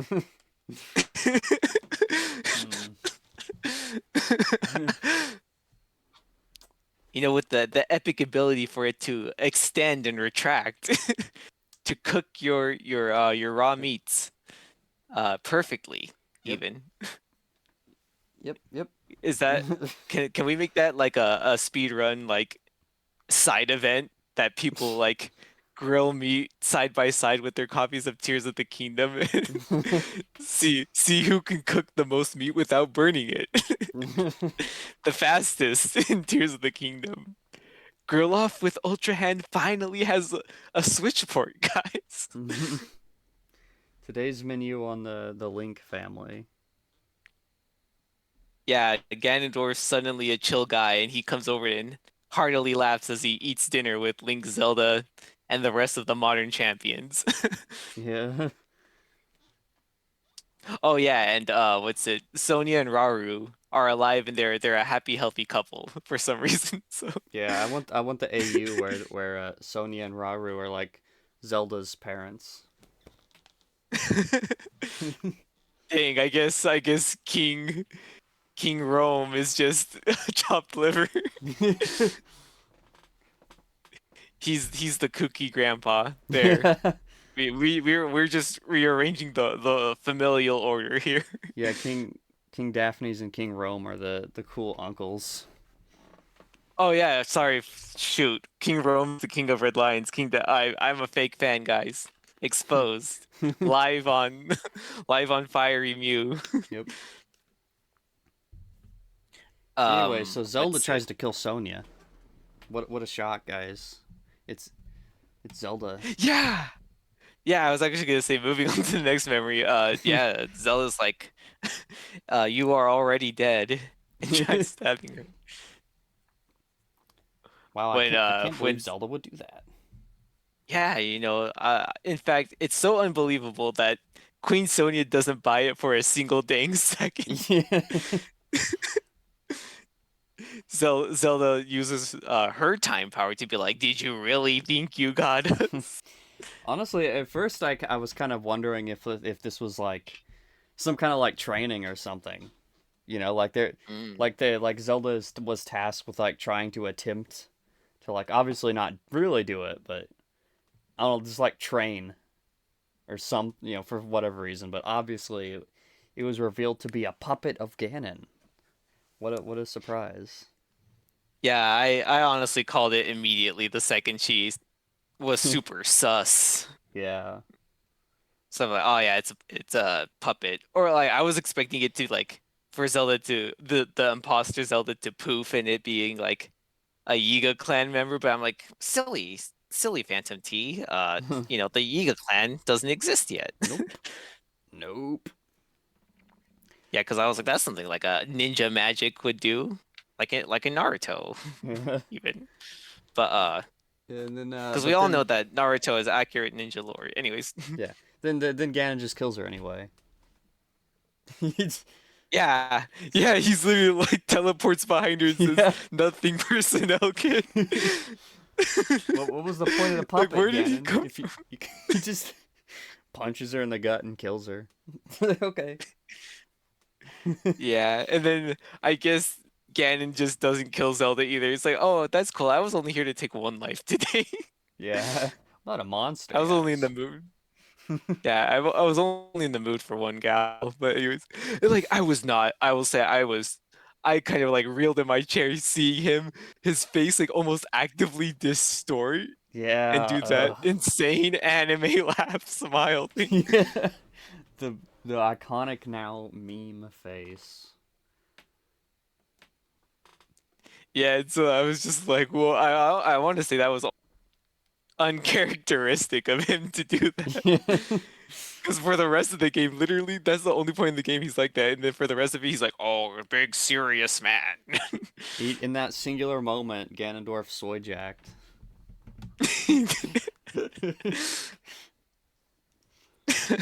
So that was kind of that huge memory. Uh, Let me see what this next memory is. Yeah, the next memory is literally him just like showing off his epicness, and Oh yeah. which is Yeah, honestly honestly. where all the budget for the memories went. This is a really cool scene. Like True, him like true. creating the blood moon or whatever. Yeah. Yeah. And then also on a technical level, the next memory, the Demon King's army is also really big. Yeah, And yeah, kind of as a character standpoint, for Zelda, this has to be really hard on her because this is pretty much exactly what happened to Hyrule 100 years ago. yeah. Yeah, so I was just like, that was probably really harrowing for her, really this, traumatic. this is like the second time she saw a parental figure die. Oh yeah, yeah, for sure. Especially the mother figure. Yeah, yeah. Her mother died when she was really young. Her the entirety of Hyrule Castle was just like destroyed in an instant. And Yeah. then Sonya just like gets teleported behind it. Gets personneled. Um, and then the next memory, the sage's vow. Okay, I also want to address another elephant in the room. They did a super good job, a really good job even, a fantastic job of making me almost not care Yeah, yeah. about these mysterious ancestors that I honestly like I don't want to accuse anybody of being lazy or cutting corners. No, no, no. I'm sure maybe underneath the mask there's unique faces or whatnot. I Hmm. just don't know why they always had to have them on, especially if they wanted to distance these sages from the champions. Yeah, the sages are such a weird inclusion. Like, they're literally faceless, but they have unique models. Like, it's not like they just took, the Goron model, the Zora Yeah, model. Like, these are I was unique. thinking like I was kind of almost thinking is this literally just Daruk with a mask on? Yeah, I, I don't think it is. They look unique to me. Yeah, I mean I have to like directly compare Daruk. I don't want to. I also don't want to say that all Gorons look the same. Hmm. I don't want to say or the Gerudo even, but like it's like with the more animalistic characters like the Rito and the Zora, they are definitely different people. Yeah. It's I but just feel like they're just non characters essentially. yeah, it's so weird because they put such an emphasis on them, but then the characters themselves are just nothing. I think they're ultimately just devices used to empower the what I like to call the new champions, Yeah. like Sidon, yeah, Tulin. I Uh, don't know, it's just kind of strange to me. I I'm also so shocked about how little presence the champions have in this game. Yeah. Something that I wasn't expecting at all, even, was even Yunobo no longer carries Daruk's sash. Mhm. It's weird. It It's like almost felt like they like what? oh no, like sorry, like I was gonna just gonna say quickly, like I don't like I was expecting it to at least be like I don't know, pinned up in his wall in his room at Oh yeah. Yunobo or something. Yeah. It's almost like they wanted to make it stand alone from Breath of the Wild so you could just jump in.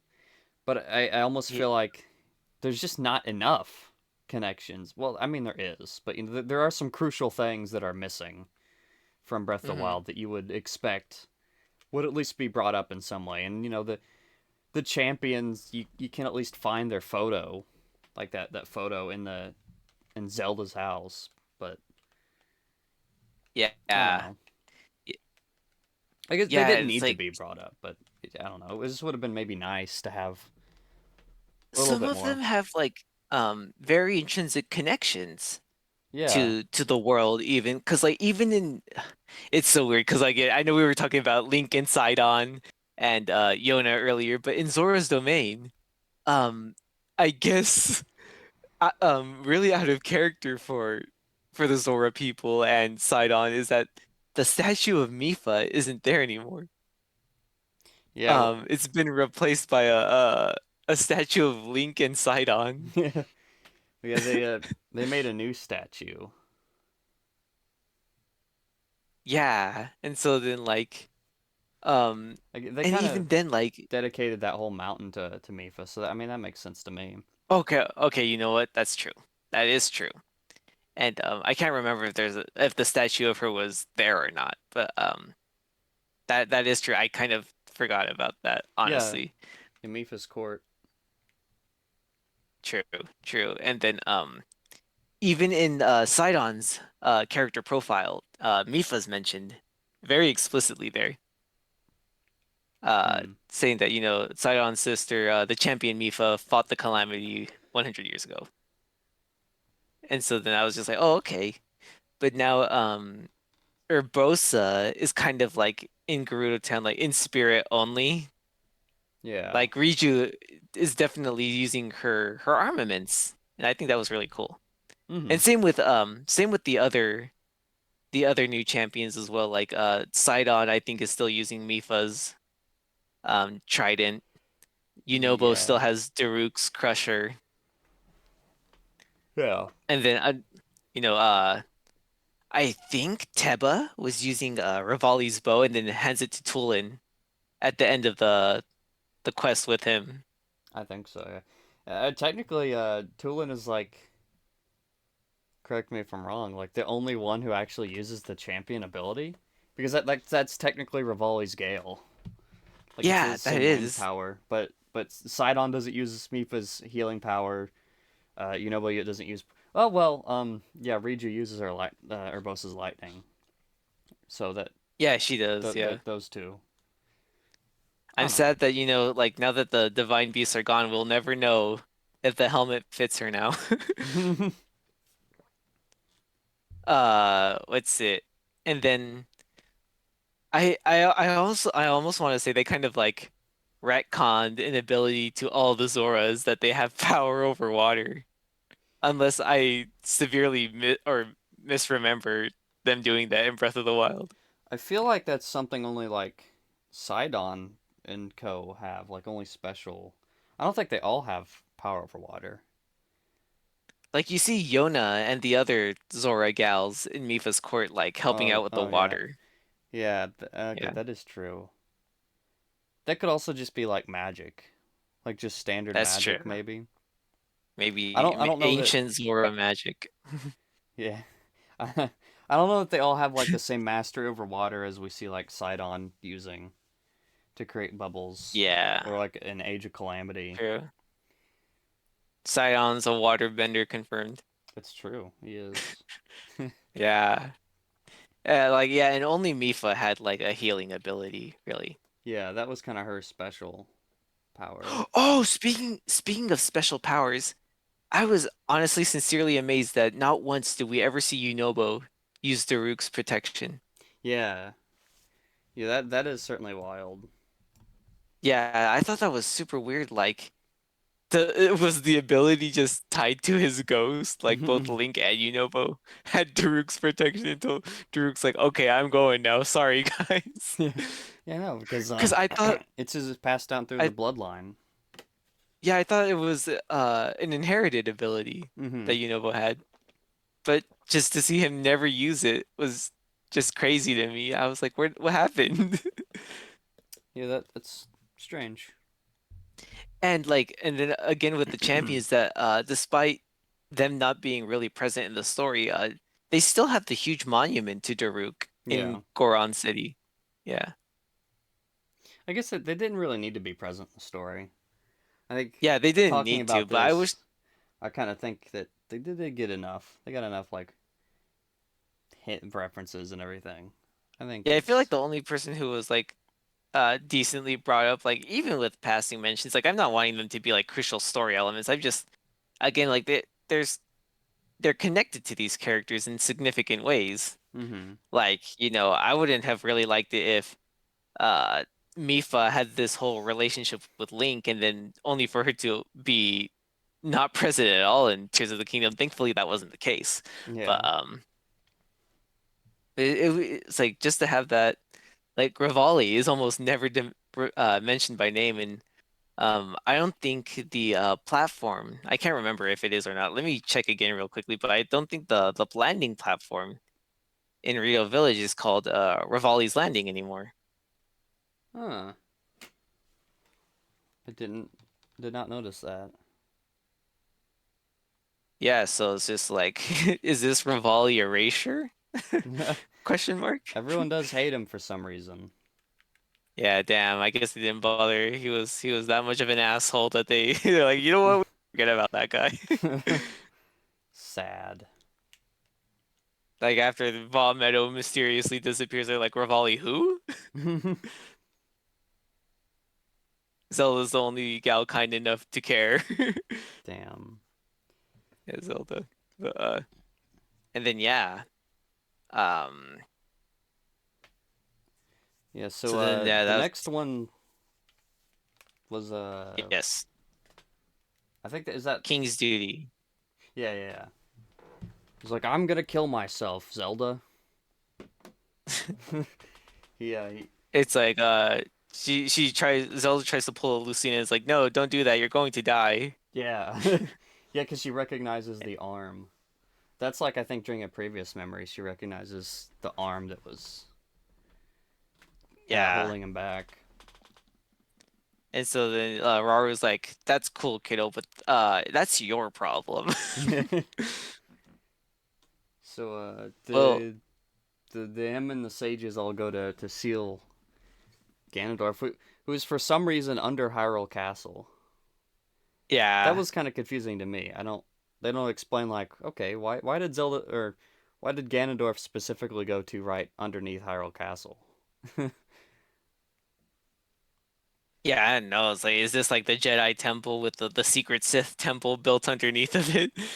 Yeah, I don't know. I would assume that the Jedi temple would be like, the Forgotten Temple where they have the stones, but Yeah, no. I don't know. Uh, yeah, I don't know why he's there. He's just kind of like those It's because it's dang cool. do-gooders up in the attic. Yeah, he's banging on the roof with a broom. He's like, all right, I had enough. And so the no, yeah, so like I don't know why he's down there, but he is, and they go Yeah. box him under the ground, deep underground. Yeah, and they Um, of course get their butts handed to them, and then I, he I'm seals them away. yeah, that ties into the next memory, the imprisoning war. I'm super sad, really. It's a really big shame that I can't see this cutscene in four different versions again. Oh yeah, what a Yeah, shame. yeah, honestly, I loved seeing the same cutscene play out, barely giving me anything new. Yeah, it reminds me of Yorin from. Yeah, I remember in our group chat on Discord, like you mentioning that yeah, this is the new Yorin dying from Xenoblade 3. Yeah. Mobius G confirmed. It's like, gosh. I will say, like, if there's anything to talk about with this imprisoning ward thing here, is that not only does it showcase how powerful a foe Ganondorf had become with the Secret Stone, Hmm. but it's like I didn't know this until I saw somebody else talking about it, but when he's at this level of power, he is really close in aesthetic and design to demise. Yeah, that He regains the long glowing red locks. it's really fascinating to me. Yeah, it's really fascinating that like the Master Sword Fi is still around, but of Hmm. course we completely and utterly destroyed the I guess the anti Master Sword that was Gira him. Yeah. And yeah, no, it was very interesting to see like almost what would almost be a complete revival of Demise with the Secret Hmm. Stone. It I would also, only imagine such a thing would happen with the Triforce, but yeah, I was gonna yeah, say like it makes me wonder just how powerful these secret stones are. Then if they can do that, yeah, but but they. Ganondorf never, I guess, did that with the Triforce even. So I don't know. It's interesting. You know what? The Ganondorf teleports behind Sonya to get back at King Rome for teleporting to the Triforce in the Wind Waker. That's you mean King Daphne's. See that fudge! I mixed it up again. I'm sorry. King I Daphne deserve all Snow the Hansen Hyrule hater. Here, everybody. right. Erasure. I will accept. I will accept any bullying in the comments, please. Any, anyways, yeah, no, that's funny. Yeah. Uh, yeah, but no, that was a really. I guess when you see it the first time, it's a really impactful cutscene. Mm-hmm. Yeah. Then the next memory, I guess. So after that, everyone just kind of dips and goes back home. And Yeah. Zelda. That's when Zelda finds the Master Sword at the Temple of Time, and then Oh, did the sages not like die there? no, they didn't. Oh. in Okay then. the Tears of the Dragon memory, you see them like watch it. Well, you see also in the dungeon cutscenes as well. Like they Zelda comes and talks to them. I guess that could have Oh been yeah, you know what? no, because they say yeah, that's after that. So yeah, they're still Oh, alive. okay. Okay. So she goes and finds the Master Sword, talks to jumping to the next memory, talks to Minoru, and she's basically like, "I'm gonna do it. I'm gonna do it, bro." That's true. Yeah. I like I will say like, before we get to the later memories, like they I don't know what it is with these kind of stories and trying to say like don't do the thing we explicitly say to not do because you definitely will not come back to it from it no matter what. Mm-mm. That's Yeah, there's no recovering from it. And then in the end they recover from it. yeah. I kind of got clued onto the fact that this was gonna happen literally since that's like second memory where she talks about you can't eat a dragon stone or a secret stone, you'll turn into a dragon. I'm like, oh, And okay, you'll so she's gonna do that. So she's gonna do that. exactly. Yeah. But yeah, That's the yeah, especially when they kind of present it as if it was the only way for her to get back. yeah, It's like you could learn to get control of your power and go back the normal way, but that'll take too long. So I guess you could also just turn into a dragon and wait tens of thousands of years to get back to your own time. But that takes forever, and that's also bad, so don't do that. yeah. I don't know. Zoe and I were funny people. They were very silly. But yeah, of course she goes and does that anyway. Yeah. And very by the way, the critical decisions cutscene is also really still really cool to me because she's like kind of been trusting the future of Hyrule to Minoru before like leaving her to her fate because Minoru's also dying too. She's like the one that was roughed up the most aside from Rauru, I guess. Like she Yeah. got hurt bad. Like Yeah, she was then. But thankfully her ability is literally to become a fucking ghost. yeah. She doesn't really need her body, I guess, until she's like, I don't know. At the end of the game, she was kind of like, I guess it's my time now. See you guys. Yeah, bye. Yeah, my free trial of life has expired hmm So I guess after tens of thousands of years. like fast forwarding to the time of the game, just to go on this for a second. Mhm. You can find them in any order, I've learned, but the quest line you get, I think you talk it to someone in Kakariko, tells you about Impa. So you get the quest line to about Impa, and that's how you find the memories and everything. So once you get all the Yeah. memories, then like the light dragon kind of flies around and like you see that like Hmm. the tear it sheds like creates another memory. Then you go Yeah. to that, and that shows Zelda's transformation, Yes. and that is a very just impactful cutscene. I love the Tears of the Dragon. Oh yeah. Absolutely. Because like not only does it kind of like flash through Zelda's memories from this game, but also from Breath of the Wild. Yeah. And I feel like this game just further will reinforce that I think this will now become our most beloved incarnation of Princess Zelda ever. Oh yeah.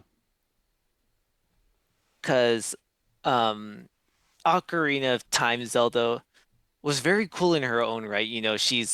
Um she was that kind kid in the courtyard Mhm. who became a badass undercover ninja for 7 years. And then became like the archetypal princess at the very end, the very wise one. And yeah. yeah, and she was cool and all. And then over time people kind of grew more affinity for Spirit Tracks Zelda, who was a very quirky Yeah. and kooky gal. Very, very hashtag relatable. Not to mention that Zelda was utterly popping with life, considering that you actually got to spend the entire game with her. I feel like she's still the only Zelda we got to do that with. Yeah.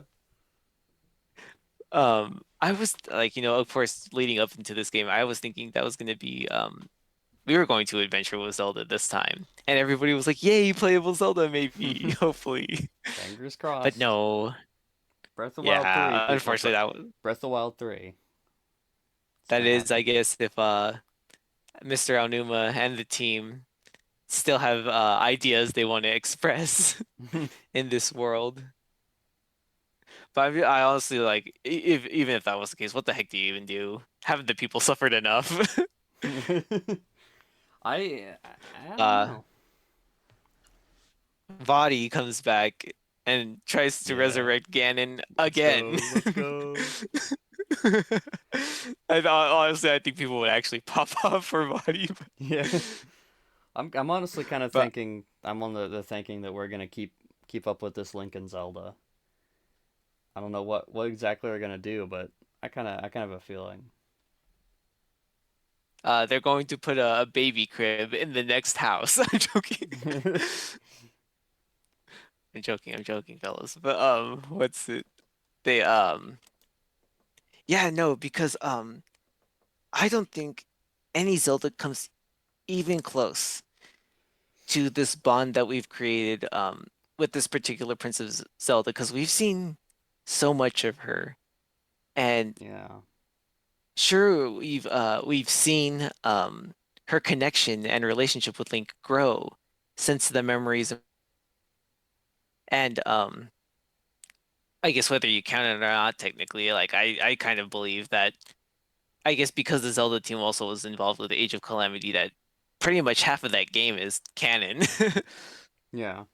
Uh, yeah, we got to see more of her through that, and minus the slight changes because of time traveling little Eggy guy. Um, I mean, it's still the same character. yeah, that she's still the same character. Oh, like yeah, I guess that is the important thing I'm getting at with the character. But yeah, and then you get to see her again in Tears of the Kingdom. Like we've just spent a lot of time with the Zelda, Hmm. and we've really gotten to know her. We've gotten to read more about her. Like I think one of the best lore additions in the entirety of The Legend of Zelda is Zelda's diary in Breath Yeah. of the Wild. Yeah, because sadly it wasn't like a cutscene memory, but that still gave us a lot of context as to how Zelda's feeling and Hmm. like arguably just as important, like or maybe just as important is Link's feelings on his circumstances because we don't Hmm. really get to know Link outside of that too much. All we can gather is that on top of his serious duties as Zelda's personal guard, he's also a funny guy who literally eats everything. So based. Yes, like canonically mentioned by Zelda that Link just eats. He has the biggest appetite in the land, but what's it? Yeah. And so then when you see this harrowing moment, like ordinarily, I would just kind of sit there and be like, "Oh yeah, that's an event that happened, Zelda turning into a dragon." But I feel like because of our connection with her as a character, we really feel for her Yeah. as she gives up her humanity Yeah. to do what she feels she must for the sake of Hyrule. Especially after she already just spent the last 100 years sealed like inside of Exactly. Ganon. Like at least this time she won't remember it. Because I cannot have imagined like literally sitting there for a century straight, holding back this monstrous demonic being. Yeah. Just like nobody to talk to, nobody around. I mean, I guess Link finally woke up and she was able to have phone calls with him sometimes with really bad reception. Constantly checking up Link. Link, can you hear me? Link? Okay, I got you. Just with chilling with Calamity Guy and just be like, so what do you do for fun? monstrous, horrific roar. Oh yeah, that's cool. But yeah, no, so that makes you really feel for Zelda, this Tears of the Dragon cutscene. hmm And yeah, do you have any more to say on that? One thing I do wanna I think is interesting. I think it's Impa in one of her lines of dialogue that brings it up that like the glyphs. She says something like the ancient people who saw these, like who stumbled across these memories, must have been the ones who like they created the glyphs based on what they saw in these like memories that they stumbled across, right? I think Oh, I oh, think that's okay. a pretty interesting it's a little piece of lore about that. Oh, I don't know okay. where the glyphs went and why they were gone for so long, but you know. They just needed that the tear solution from the dragon to glow again. Yeah, of You know, course. like the sticky little glow in the dark stars that you stick in your bedroom. You just gotta soak them in light a little bit. Yeah, And then they'll actually, glow. They'll glow again. actually, I have some of those in my room still from when I was a Oh, kid. nice. Um, Fairy based. yeah, but have you been to the Temple of Time uh after like all of this? Have you gone there? Which Temple of Time? The on the Great Sky Island. Oh, no. No, I haven't. Because uh, if you look if you look at the Temple of Time, you'll see that it's glowing now. Oh, And if you go back there, there's a little mini game you can kind of play. It's not something super like crazy. okay. Do you, do you want I me knew it. to It inform was you? it's finally time. I've waited so long. We finally have new ball rolling maze puzzles from The Legend of Zelda Twilight Princess. Yes, I'm so excited. Guys, we've introduced bomb bowling into Tears of the Kingdom. Oh, hell yeah. That's fun. No, but you basically do this little challenge where you kind of go across the whole Great Sky Island, and afterwards, the robot, the construct there, basically tells you like, I think it's I could go there right now and get the full exact quote, but it's something to the effect of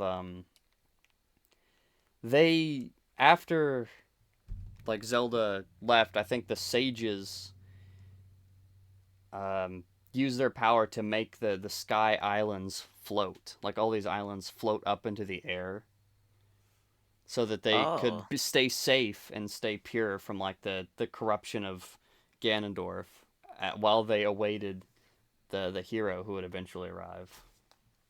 oh, okay. Huh. Like Yeah, the gloom and everything? I Okay. guess Yeah. so. I guess it makes I mean, I guess from everything, because in that meantime, Calamity Ganon was still a thing, and so I guess keep it safe for whatever happened to pop up in the time being. Yeah, that's true. Yeah, He just they were super derivative. They just ripped off Skyloft. yeah, they really did. Yeah. Why they also built like mazes and above the other mazes and everything? I don't know.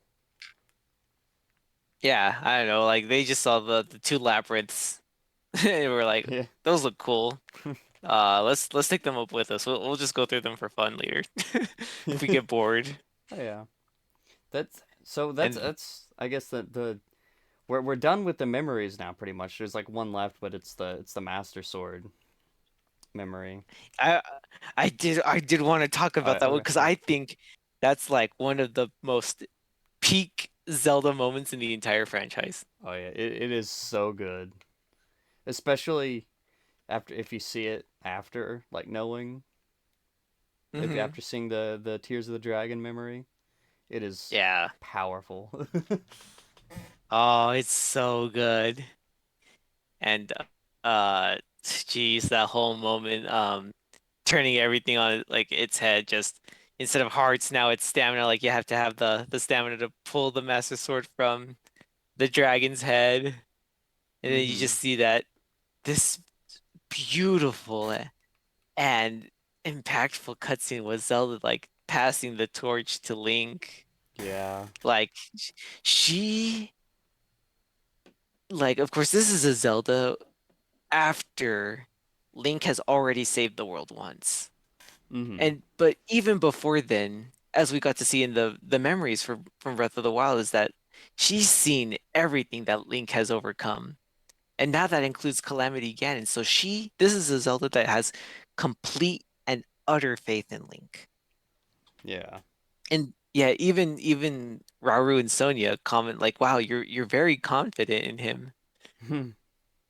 Yeah, it's like because she's seen what he can do. She knows that Link is capable, and she trusts Link that yeah, like he might not have defeated Ganondorf when they met, but like with the tool to do the job, then yeah, he'll absolutely do it. So that's just so powerful to me I on love their it. character dynamic too. Yeah.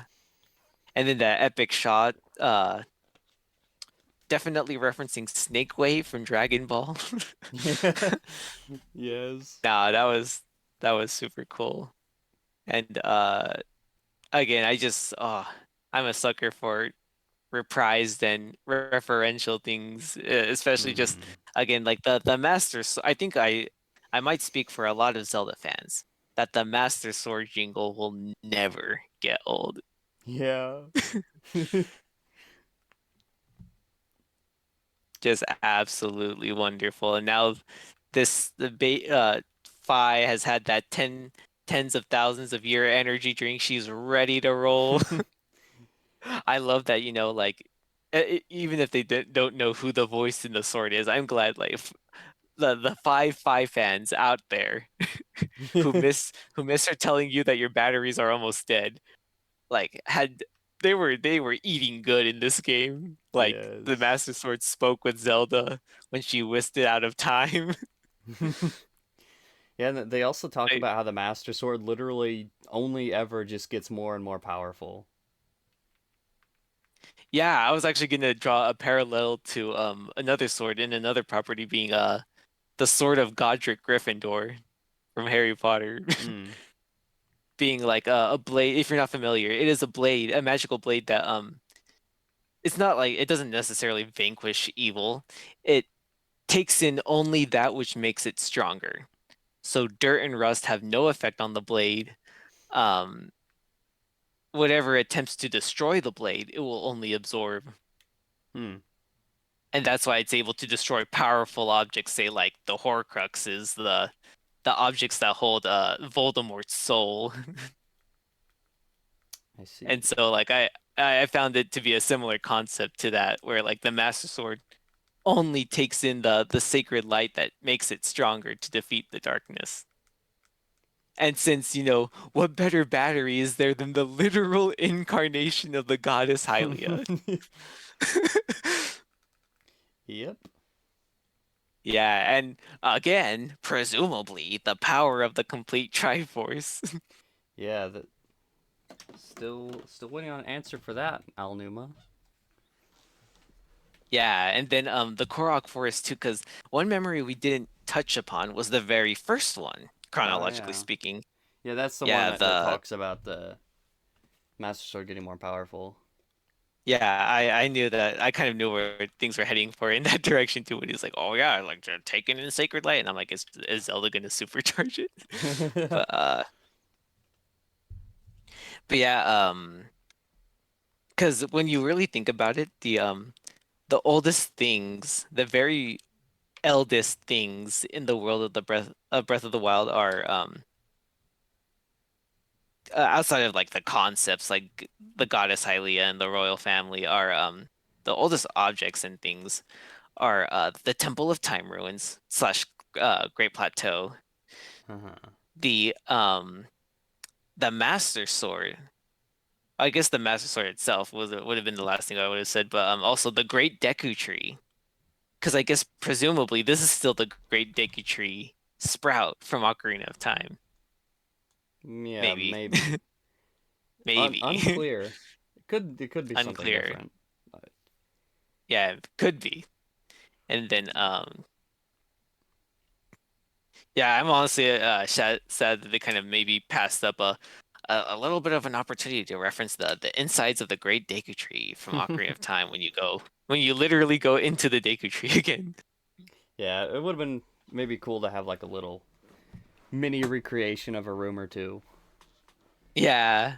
Or just maybe even just like the central area where you jump down the spider web Yeah, and just go down into the yeah, that would yeah, be great. But that was really cool. but then I could see how that would imply that it being the original Deku Tree who very Yeah. explicitly dies.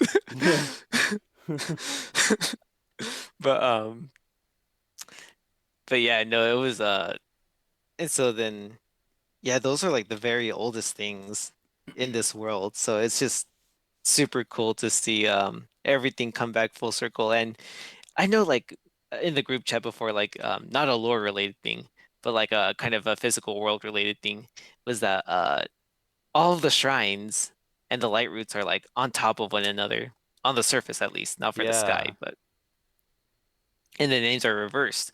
But did you see that at the end of the game everything comes full circle? Um what's it like uh you dive after Zelda, yes, but this time you actually get to save her. yeah, yeah. That's what I was talking about Oh yeah, that's earlier. something yeah. And then oh,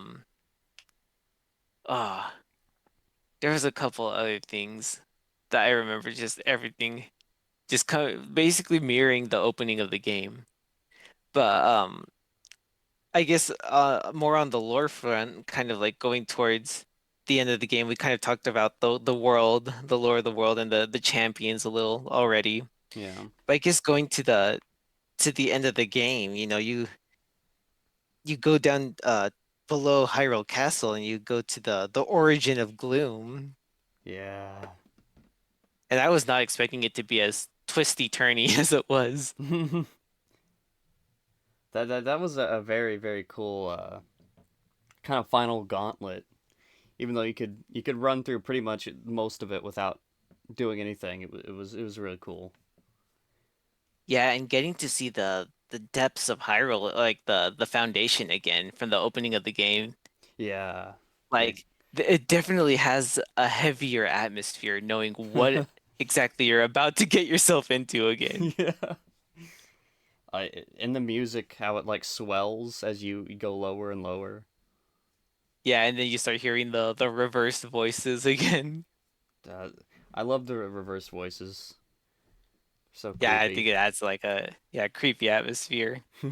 I can't wait until the community gets their hands and uh re-reverses, I guess, those sound bites to see what the heck it is they're saying. But Mm-hmm. uh and then I think one of the coolest details is like, you know, in the very beginning of the game, um again, like technically for who those of my Haruhi enthusiasts out there might already be aware of the concept of a causal loop, or even those who have played Skyward Sword know what a causal loop in time is. Do you know what a causal loop is, Firemia? I don't think so.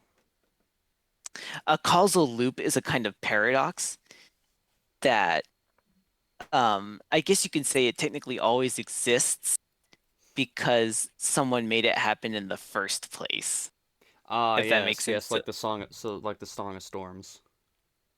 Yes, yes, the Song Yeah, of Storms is a causal loop. Yeah. yes, okay, I'm aware of this. Yeah, and The Legend of Zelda Skyward Sword is a causal loop. Mm-hmm. You know, like it's funny because very quickly, rabbit trail here. Again, very quickly, Yeah. the Akira Himakawa manga for The Legend of Zelda Skyward Sword kind Oh of yeah. misinterprets the events told to us in Skyward Sword because in Skyward Sword they already tell you of the story of the goddess and a hero, a chosen champion that she chose, and sends the place up into the sky, Mm-hmm. um, or whatnot, or something like that before the history of Skyloft. In the manga, they make that seem like there was a different link and a whole bunch of different stuff happened, but no, in reality, because of your shenanigans traveling in time in Skyward Sword, Link is the very hero that inspires the Knight Academy. Mm. Yeah, and you know, Skyward Sword Link is still very much indeed the first hero. Yeah. So yeah, yeah. And then what's it? And now in Breath of the Wild, no, sorry, in Tears of the Kingdom, another causal loop is formed because of Zelda going back in time. In the very beginning of the game, you know that the rest of the murals that Zelda discovers are blocked off by stone, but you don't Yep. have any bomb equipment to uncover, yeah, the stuff. So did you bomb the stuff when you went back I down? did. That was my biggest like that those the second I saw the bombable rocks, those were like cemented in my head the entire time. Like the entire time I was playing. I was like, I have to get back here and I have to bomb those those rocks. Fiery Mule will remember that. Yeah, me too. I was just like, I have some, I think I have a bomb plant or two left to fuse, and I boom. Or no, I Yeah. had a cannon shield. I Ah. fused together. Yeah, and so then yeah, I was like, whoa, it's exactly what happened throughout the game. Yeah, wow, how crazy. Yeah, and then you go back down the stairs, and there, I was expecting to see like Ganondorf just standing there, like almost scaring me with the drip pose, but Ganondorf drip jump scares what I was expecting, but no, it just goes deeper. Yeah. I was just like, what the heck? And then the cool sequence with our new champions comes up again, which I'm glad, because sure we had that nice little getting the band back together in Hyrule Castle. Yeah, that was a real fun moment too. The chasing Yeah, Zelda, the evil oh Zelda. yeah. Yeah, everybody's like, whoa, like Princess Zelda's doing some weird stuff, and I just instantly called, yeah, that's not Zelda. Yeah. That's not Zelda. Which is funny because I think like for me in the order I played the events, like it seemed like it was very much building up to people finally realizing, hey, yo, that's not Zelda. But I wonder if you play the Elden region first, where they very quickly suss out that that's an imposter Zelda, or Yeah, I don't know. I wonder if things slightly change and save that kind of thing for the climax or whatever region you do last. Yeah, I'm curious if that does change any. Because yeah, I did Elden last and it did seem very climactic to me. Yeah, because Elden part of the story there is that the kids and especially Yunobo are actively trying to track down Zelda to say what's going on. Yeah. But yeah. But then that final sequence where you're actually fighting with these new champions, that's so cool. Mm-hmm. It'd be super nice if they wouldn't run away from me when I'm trying to use their ability. Yeah, and the final fight with Ganondorf is really cool too. Not the final, but I mean like the battle with him is super cool because he like takes away your hearts. The Yeah. gloom actively it doesn't just like gloomify your hearts. It like he literally like takes Shatters away. your heart. Yeah, yeah. Yeah, I'm just like, hey yo, bro, what the fuck? Yeah. I earned that. That's mine. You can't do that. I was literally robbed. I felt so robbed. And then oh wait, he flurry rushes you. Like he'll dodge your attacks if you try to Yeah, I attack him was like, what first. the? Yeah, especially like I swear he was being like super fucking smug, like Yeah. pulling out that huge telegraphed club. He's like, I'm gonna hit you. But in reality, he's like, I'm gonna try and hit you, and you're going to flurry rush me, aren't you? And Yes. that's exactly what you do, because that's just what you think to do. But Yeah. then as soon as you try to swing at him, he just backflips. I'm like,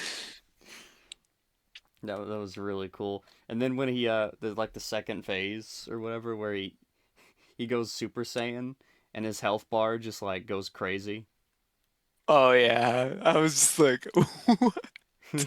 And the thing that's a really big crime about that though is that they don't bother to recenter it. No, he's evil. Of course he So doesn't recenter it. Yeah, that evil bastard attacking us with our OCD too.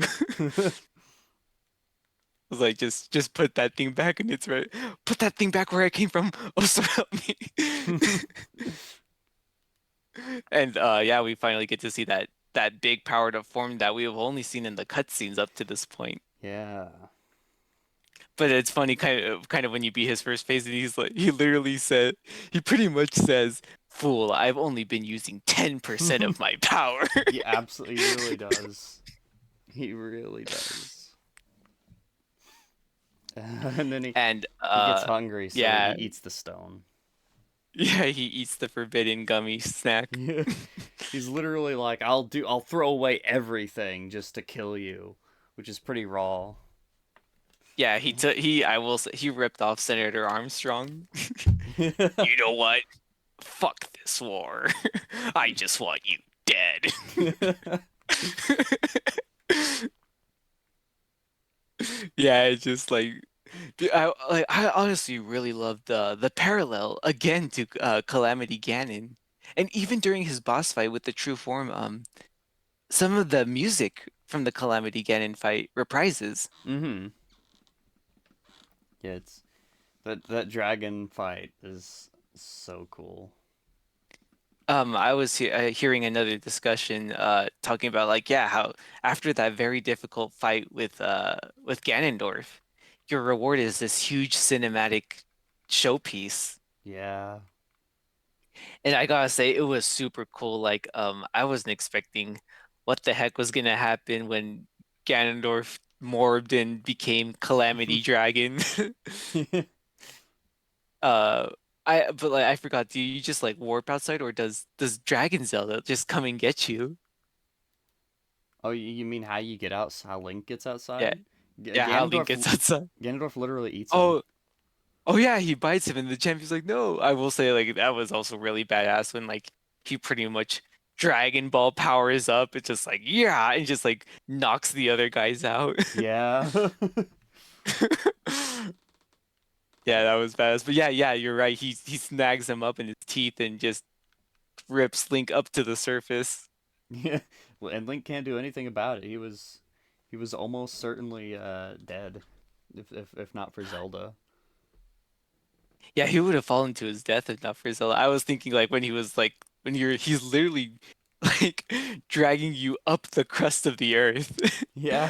like Link's fine because he has the Hylian shield on his back. But yeah, no, like and then yeah, that just I was hopping out of my seat so hard when I see Dragon Zelda just come over from the distance. Like Yeah. she is on a mission to destroy this other dragon. Or not, like, because that's what it seems like. But then when Ganondorf lets go and Link starts to fall, she instead chooses to save Link, Mm-hmm. which I think was really touching. So, and then just wow, the biggest, like, honestly, I think this was way more fun than Calamity Ganon Oh in Breath of yeah, the Wild. for sure. Like, replaying the end of Breath of the Wild and fighting, um, Piggy Calamity Ganon out in the field, like revisiting that thing will always make me like, okay, I guess like let's get this over with. All right, Yeah. but now like this one, like wow, this is really cool. And the again, like I heard somewhere else, like the technical showcase of like seeing everything beneath you, and of course, like you know the pseudo invisible wall of Dragon Zelda picking you back up as you fall. Mm-hmm. Wonderful. Yeah, like watching Zelda try and like pathfind to save you is really fun. Oh yeah, it is. And Yeah, and then oh, it's also cool that the just Master Sword doesn't run out of durability too during the Ganon fight. that's what I was thinking because I was just like, wow, this thing is like lasting a really long time. Yeah, like I think it Um, because when you first get to the Ganondorf fight, it like switches you to the Master Sword, and then Link like pulls it out when he mentions it, and from like that point oh, okay. onward, it does not have durability. Like it just goes forever. and Wow, I that's would actually really imagine cool. it's the most effective weapon. Yeah, it is. It's really cool. I don't know, Chief. Again, like I fused an ancient arrowhead to it, so Oh, we'll yeah. see. I'll have to refight him again and see exactly how much it shaves off. Well, the ancient arrowhead, is also made up of sacred energy. So That is true. I guess the Sheikah had access to Hylia's power the whole time. So. yeah, yeah. Well, it's interesting because like the Sheikah technology was like powered and utilized like that sacred energy, like from like Mm, the gods or something. But they also say somewhere that like that energy is found in like patches underground, like oil or something. mm. That's interesting to me. That would also kind of explain the Silent Princess. Yeah. Hmm. Yeah, because those seem to have just a general connection with Zelda herself. Yeah. Like it's very close to her character, yeah, but like, even with the last Tear of the Dragon, in that spot where you find that last memory, there's a whole bunch of Silent Princesses surrounding you. Yeah, like in the tears like bring up the like make them grow. Yeah. So which is really great. And then wow, and then like again, like I swear to God, like every time some shit happens to your Hyrule Castle, like I hope everybody in Lookout Landing got the hell out of Dodge, cause you beat Demon Dragon, I guess is the official name of the boss, Yeah. and what's it? Uh, in the most cool and cinematic fashion sense, I want to say Twilight Princess. Or no, maybe even Skyward Sword. Hmm. Um, in like this that cool like you finish it like you press the button to finish him off, Yes. and then he just dies in a nuclear explosion. Yeah, like right above Korok Forest too. Really, I thought it was like somewhere over Central Hyrule for me. I guess like I don't know if they move around. Maybe it just looked like that from the perspective. True, true. Just like thermonuclear explosion. Like imagine like just chilling out in Hateno Village or something, and you just look over the horizon, you just see this. You're like, you would be scared shitless. Yeah. Only for them to come back again. It's like, oh no, that was just us. It's fine. It's fine. It's all good now. It's all good. But yeah.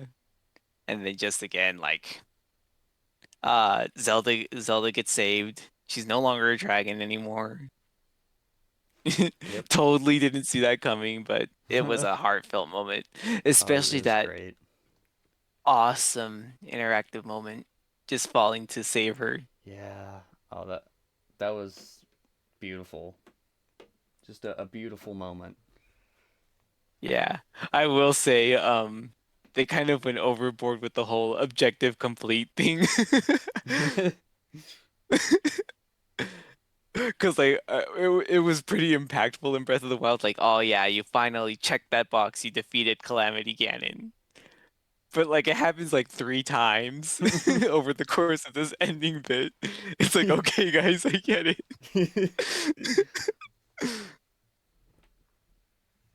I felt like it's almost as if your dad comes into the room and goes like, "Oh yeah, kiddo, you just you just beat Ganon. Oh cool, you saved Zelda. Good job." It's like you're at that point, you're kind of like saying like you're kind of thinking, "Get out of the room." But like, yeah, no, it was just funny to me. Yeah. And then I guess it cuts to the credits. Credits roll then, right? Yeah, and Yeah. then afterwards we get our heartfelt goodbye to Minoru. Yeah. Um, who honestly, as cool as Minoru was, and especially like her being able to join you as a spirit, I feel like I still didn't really connect with the character. I didn't really care for any of the past memory characters, honestly. Like Rauru and Sonya were fun, but Yeah. I didn't really feel too much for him, especially Sonya. Like Rauru was at least there from the beginning of the game and kind of Hmm. guided you and everything. Sonya was just kind of there. It also, I guess, didn't help that like the second memory I found was the one where she died. That didn't Yeah. exactly help, but Oh yeah. but yeah, I just I feel like these characters, especially like the sages, but like also like Rauru, Sonya, and all of them weren't really as fleshed out as like the champions were in Breath of the Wild. Hmm. The Hmm. champions and Yeah. Zelda. Yeah, I don't know. Yeah. For real. So I was just kind of like, oh, okay, I guess I'm supposed to feel sad. Yeah. I'll try and feel sad just for the developers. They worked so hard on this. Mm-hmm. And then I will say like imagine how depressing it was like, they say goodbye to their friend Minoru. And it's like this huge emotional moment for them. And then they just have to go outside right afterwards and just see her robot body falling apart Oh no. just in a pile. It's like, wow, that's not depressing. Wow. And then yeah, Zelda kind of says like don't worry, Hyrule's in safe hands. Yeah. Yeah. And she says I'm home Link. Or maybe that was before. But like uh yeah, pretty good ending. And now you just have to think where do you go from here? I have no idea. So They're I feel like you have to start again, like a new game, new version of Hyrule. I don't know if they're gonna do that or not. I would like we'll see because like I Yeah. just know that right now Mr. Onuma has said like they're gonna stick with this style of Zelda Mm-hmm. game. Yeah. I'm very very interested in seeing where the series goes from here. And new lore opportunities. Will we finally grow more closer to the timeline? Is this the very beginning of an all new timeline? I was kind of partially thinking that, like after I beat the game, like I wonder if this is just like have has been a full hard reboot. But I don't know. I feel like Yeah, the reality of the situation is that they just kind of stopped wanting to conform to the timeline. So yeah, I kind of just exact. get the impression that this is just like, oh hey guys, this takes place at the end of everything. Okay, that's it. It it doesn't matter. This is basically all separate anyway, even if it does connect. I kind of get that impression. Like this is just Yeah, these series of events. This is this new story and lore, which of yeah, course, like I said, doesn't mean that there is no value in trying to find connections and looking for those connections because they still totally have those.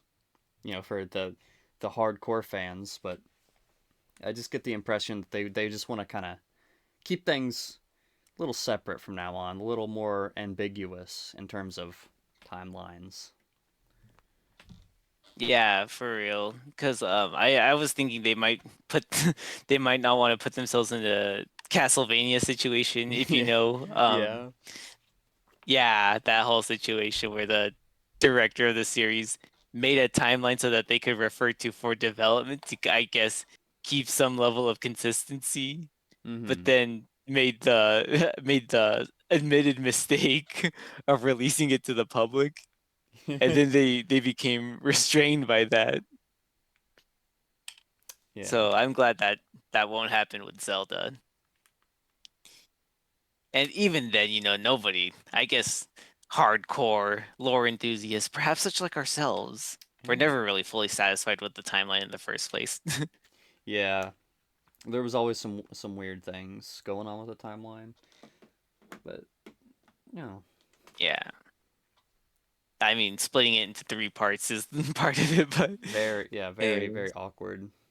Especially when I like mean, they do time travel in other games, and it's just yeah, like just like this game. this very game. How many timeline splits did we get here? Done. Like I don't know. Yeah. Yeah, and They so just then I just get the feeling, like I said, they just want to do whatever they want to do. They've went through all this effort crafting all this new lore for this new Hyrule. You know, I don't know. absolutely. And so then yeah, that's I've kind of exhausted what I thought were the important parts for the lore of this series or this game rather. Um There's a a there's big thing we still haven't talked about. We have not oh talked yeah? about the depths at all. And That's what? what I was actually just about to say is Yeah. that we have I guess you could say we have quite literally only scratched the surface. Yes. the Um I'm not sure what to make of the depths because it seems like this used to be the surface, is what I'm gathering from this. Ooh. That's an interesting it's an interesting take. I didn't think about that. I I kind of gather that it was always there because I think many of the constructs mention the chasms themselves, which I Mm. assume like once upon a time the chasms were like open, and that's just somehow they went up and down through there. And eventually Oh, they just okay. ended up like most of them ended up closing like somehow just from tectonic plates shifting or whatever. And they were only just opened up again, because of the upheaval. Yeah. That's what I gathered. Of course, there was like there was two in Gerudo, the one at the Giga Clan hideout, and there was the one tower that was up at like that bottomless pit in Breath of the Wild that is now a chasm. Mm. Yeah, no, that's very interesting. Yeah, but I hmm, yeah, like 'cause down here at the Great Deku Tree Chasm, you're when you go in through the Korok Forest, that's literally just that chasm and that tunnel there. You can't go outside. yeah, And when you go to it from the outside, you see the roots of the Great Deku Tree. yeah. He goes So then really far down. yeah, so then I'm not sure if this really is like this used to be the surface. I'm not sure about that. Yeah, like I'm trying to have to rethink it just so I can make sense of it all because it's just funny to me how you can have this huge open space down there and then nothing on the surface falls through. I mean, except for the chasms, but like it doesn't cave in or something. Like, are we gonna have like an ice age kind of thing where it's like again, it's like literally, oh, there's a whole other world down here, and somehow there's still sunlight and everything. I mean, there is a lot of like enclosed or like spaces or like walls that reach all the way up to the ceiling. Like every bit of water is like a big wall. So I mean maybe realistically it wouldn't function as a cavern and it would like collapse, but I think it makes sense. Yeah, It makes yeah, sense in no, like like I'm not his trying to. fictional logic. Yeah, no, that's why I'm not trying to adhere it to any sort Yeah, of real world. Yeah, no, no, no, no. But yeah. yeah, I will say I'm not authorized to speak extensively about the depths because I've only just begun actively like going into there doing things. I only just did the quest for the post statue and the Great Abandoned Central Mine. Hmm. Did you do Or all no, of not the? just begun. I completed that quest. There you go. Hmm. Did you do all the Koga quests? No, Oh, um, I should. I really need to you because I should. know he like the end of that. I did catch when that at the end of those he just tells you where Ganon is. Yeah. He's a very nice guy. I think the Yeah. depths they make it a point in the game at least at one point. I don't remember exactly who, or maybe it was like a research note or something. But they make a point to talk about how like the depths suspiciously mirror the surface, which is obviously a hint at like how to help you traverse, but also I can't help but wonder like, oh yeah, it does exactly almost mirror the surface. I wonder if there's some kind of significance behind that. I wonder if this cave may in fact be not a natural formation or what. Mm-hmm. Yes, very true. Because we know at least there are mining down there. There's mines everywhere. Like under every major settlement, there's mines. And I presume they were Yeah. mining for zonite, which is, I Yeah. guess, kind of what the whole crux of zonai society was built upon. So, Yeah, I get a lot of Krypton vibes from the Zonai. yeah. Do you think that Yeah. they're aliens? Because they said they were descended from the heavens, but I can't help but wonder, like, where did the Zonai really come from? Yeah, like, I swear to God, if I hear like from the heavens equals space shit one more time.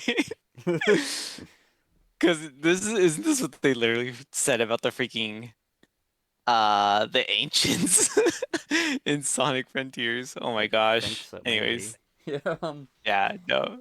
But yeah, they could be I from do another wonder. world. Like Hyrule is no stranger to parallel universes, Mm-hmm. alternate dimensions. Yeah, they Hell, there's literally two versions of the Dark World, essentially. yeah. Or three if you count the Twilight Realm. Oh man. Yeah, there's a lot of different realms. I do wonder like where did the Zonai come from and why did they get here? How did they all end up dying out? That Yeah. it's very big mystery. If there anything like literally any other civilization in fiction, it's their technology that they had was too powerful and it was really bad for them. And it led to the ruin of their race. I guess so. It's just kind of I don't know, Yeah, I it just wish. seems to me like the Zonai were there alongside the Hylians, but then in the game it's like you see the first king and everything and but there doesn't seem to be any Zonai. Like literally we see two Zonai in the entire game and that's like it. Yeah. Yeah, that's the only two we see. Like Ganondorf makes a passing comment about like, "Oh, shame that your race ended and everything." Yeah. Yeah, that terrible shame. It's not like genocide is my thing or anything, but like, Nah, nah. uh, but like, yeah, and so like I can see why you would think that there could be a Breath of the Wild 3, a Mm-hmm. trilogy of these games in the same world does sound like an interesting premise, and of course there are still a lot of unanswered questions. But Yeah. if I have a feeling they might just take out of Monolith Soft's page and just make just not explain anything and move on to the next big thing. Maybe. I do wonder. Part of me also wonders if just like completely unconnected from the lore if they wanted to just like do one Link and one Zelda from now on as like a brand recognition thing almost. Cuz like if Hmm. I guess it doesn't really matter. Like it's never mattered before, but I can't help but wonder if like literally almost every Link you ever see is like a different character. So I just wonder if like from now on they want to focus on like this is Link, this is Zelda, this is the new like I don't know, not continuity, but this is like the new I don't know. Yeah, no. I get what you're saying. It's just so weird because we see that these characters have gone through character arcs, and Zelda has another really good arc in this game. Mm-hmm. Um, and I feel like now again we have a Zelda who's unlocked her power. Maybe she doesn't have full control of it, hence the whole premise of the game. But Yeah. yeah, she's this powerful, really smart, really charming monarch now. She's got a kingdom to restore. Um, but there's some things that like, and again, I'm sure again, Hyrule is no stranger to a multitude of threats either. Yeah. And like you said, there's still many unanswered questions, so I can see how a sequel is plausible. I just not sure if it would be of any benefit to our characters. Mm-hmm. And especially again with this implicated relationship between Link and Zelda. Not that it really has to go anywhere. Yeah, I like bringing it up and joking around with it, but like, I guess they don't really have to do anything with it and just make some sort of more crazy explanations or deflections or whatever they want to do. Um, because it's not like it's a terribly explicit lore thing, just a Yeah. heavily implicated one, but like, it's man, I just don't know.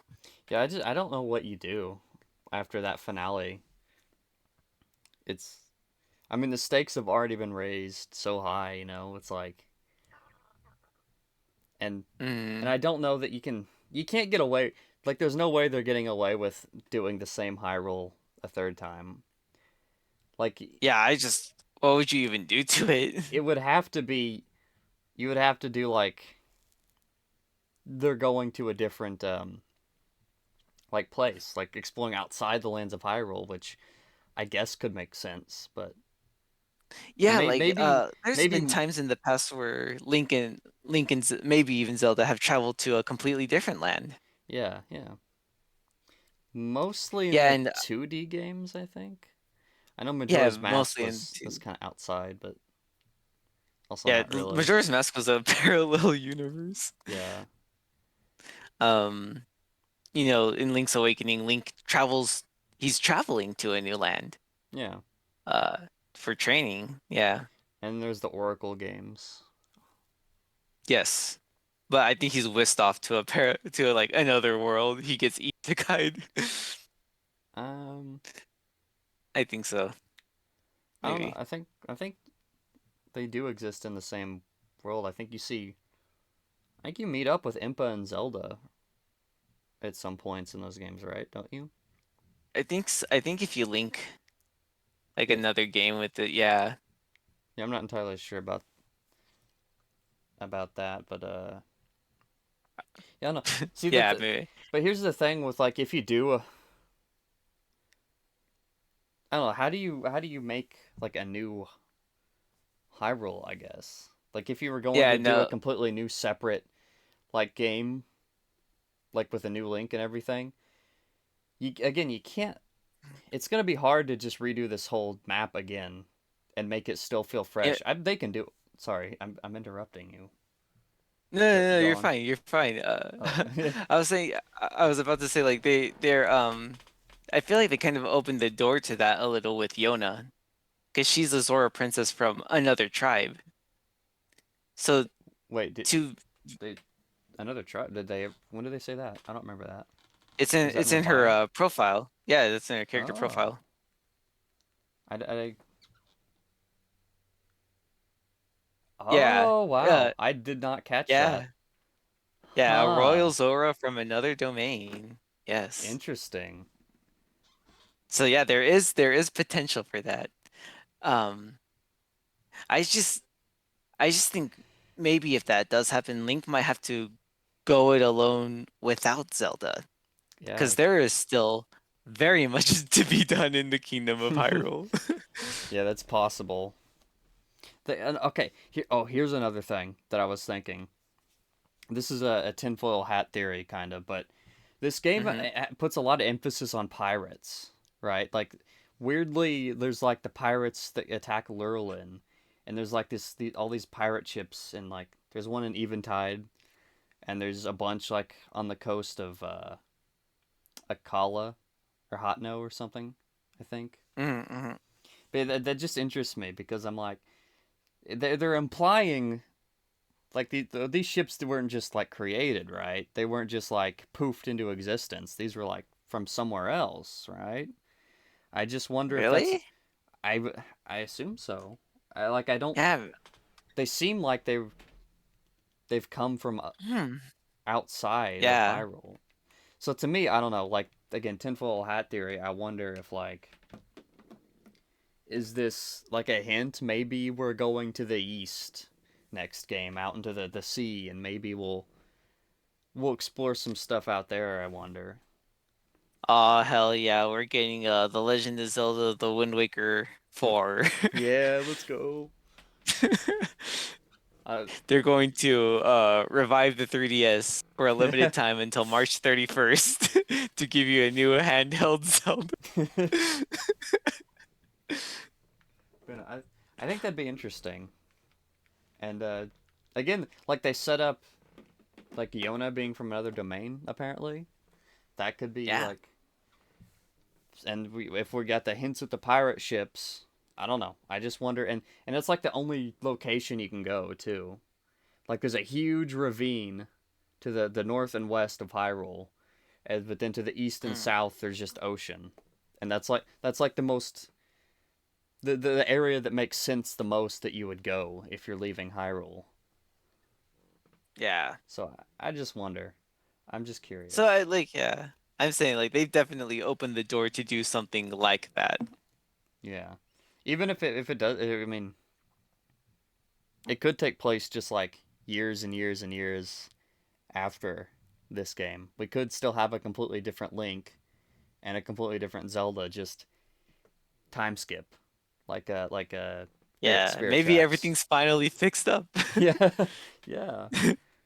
Yeah, they finally catch a break and they completely re-renovate Hyrule Castle because let me tell you, after this whole upheaval shit, there's no saving that thing.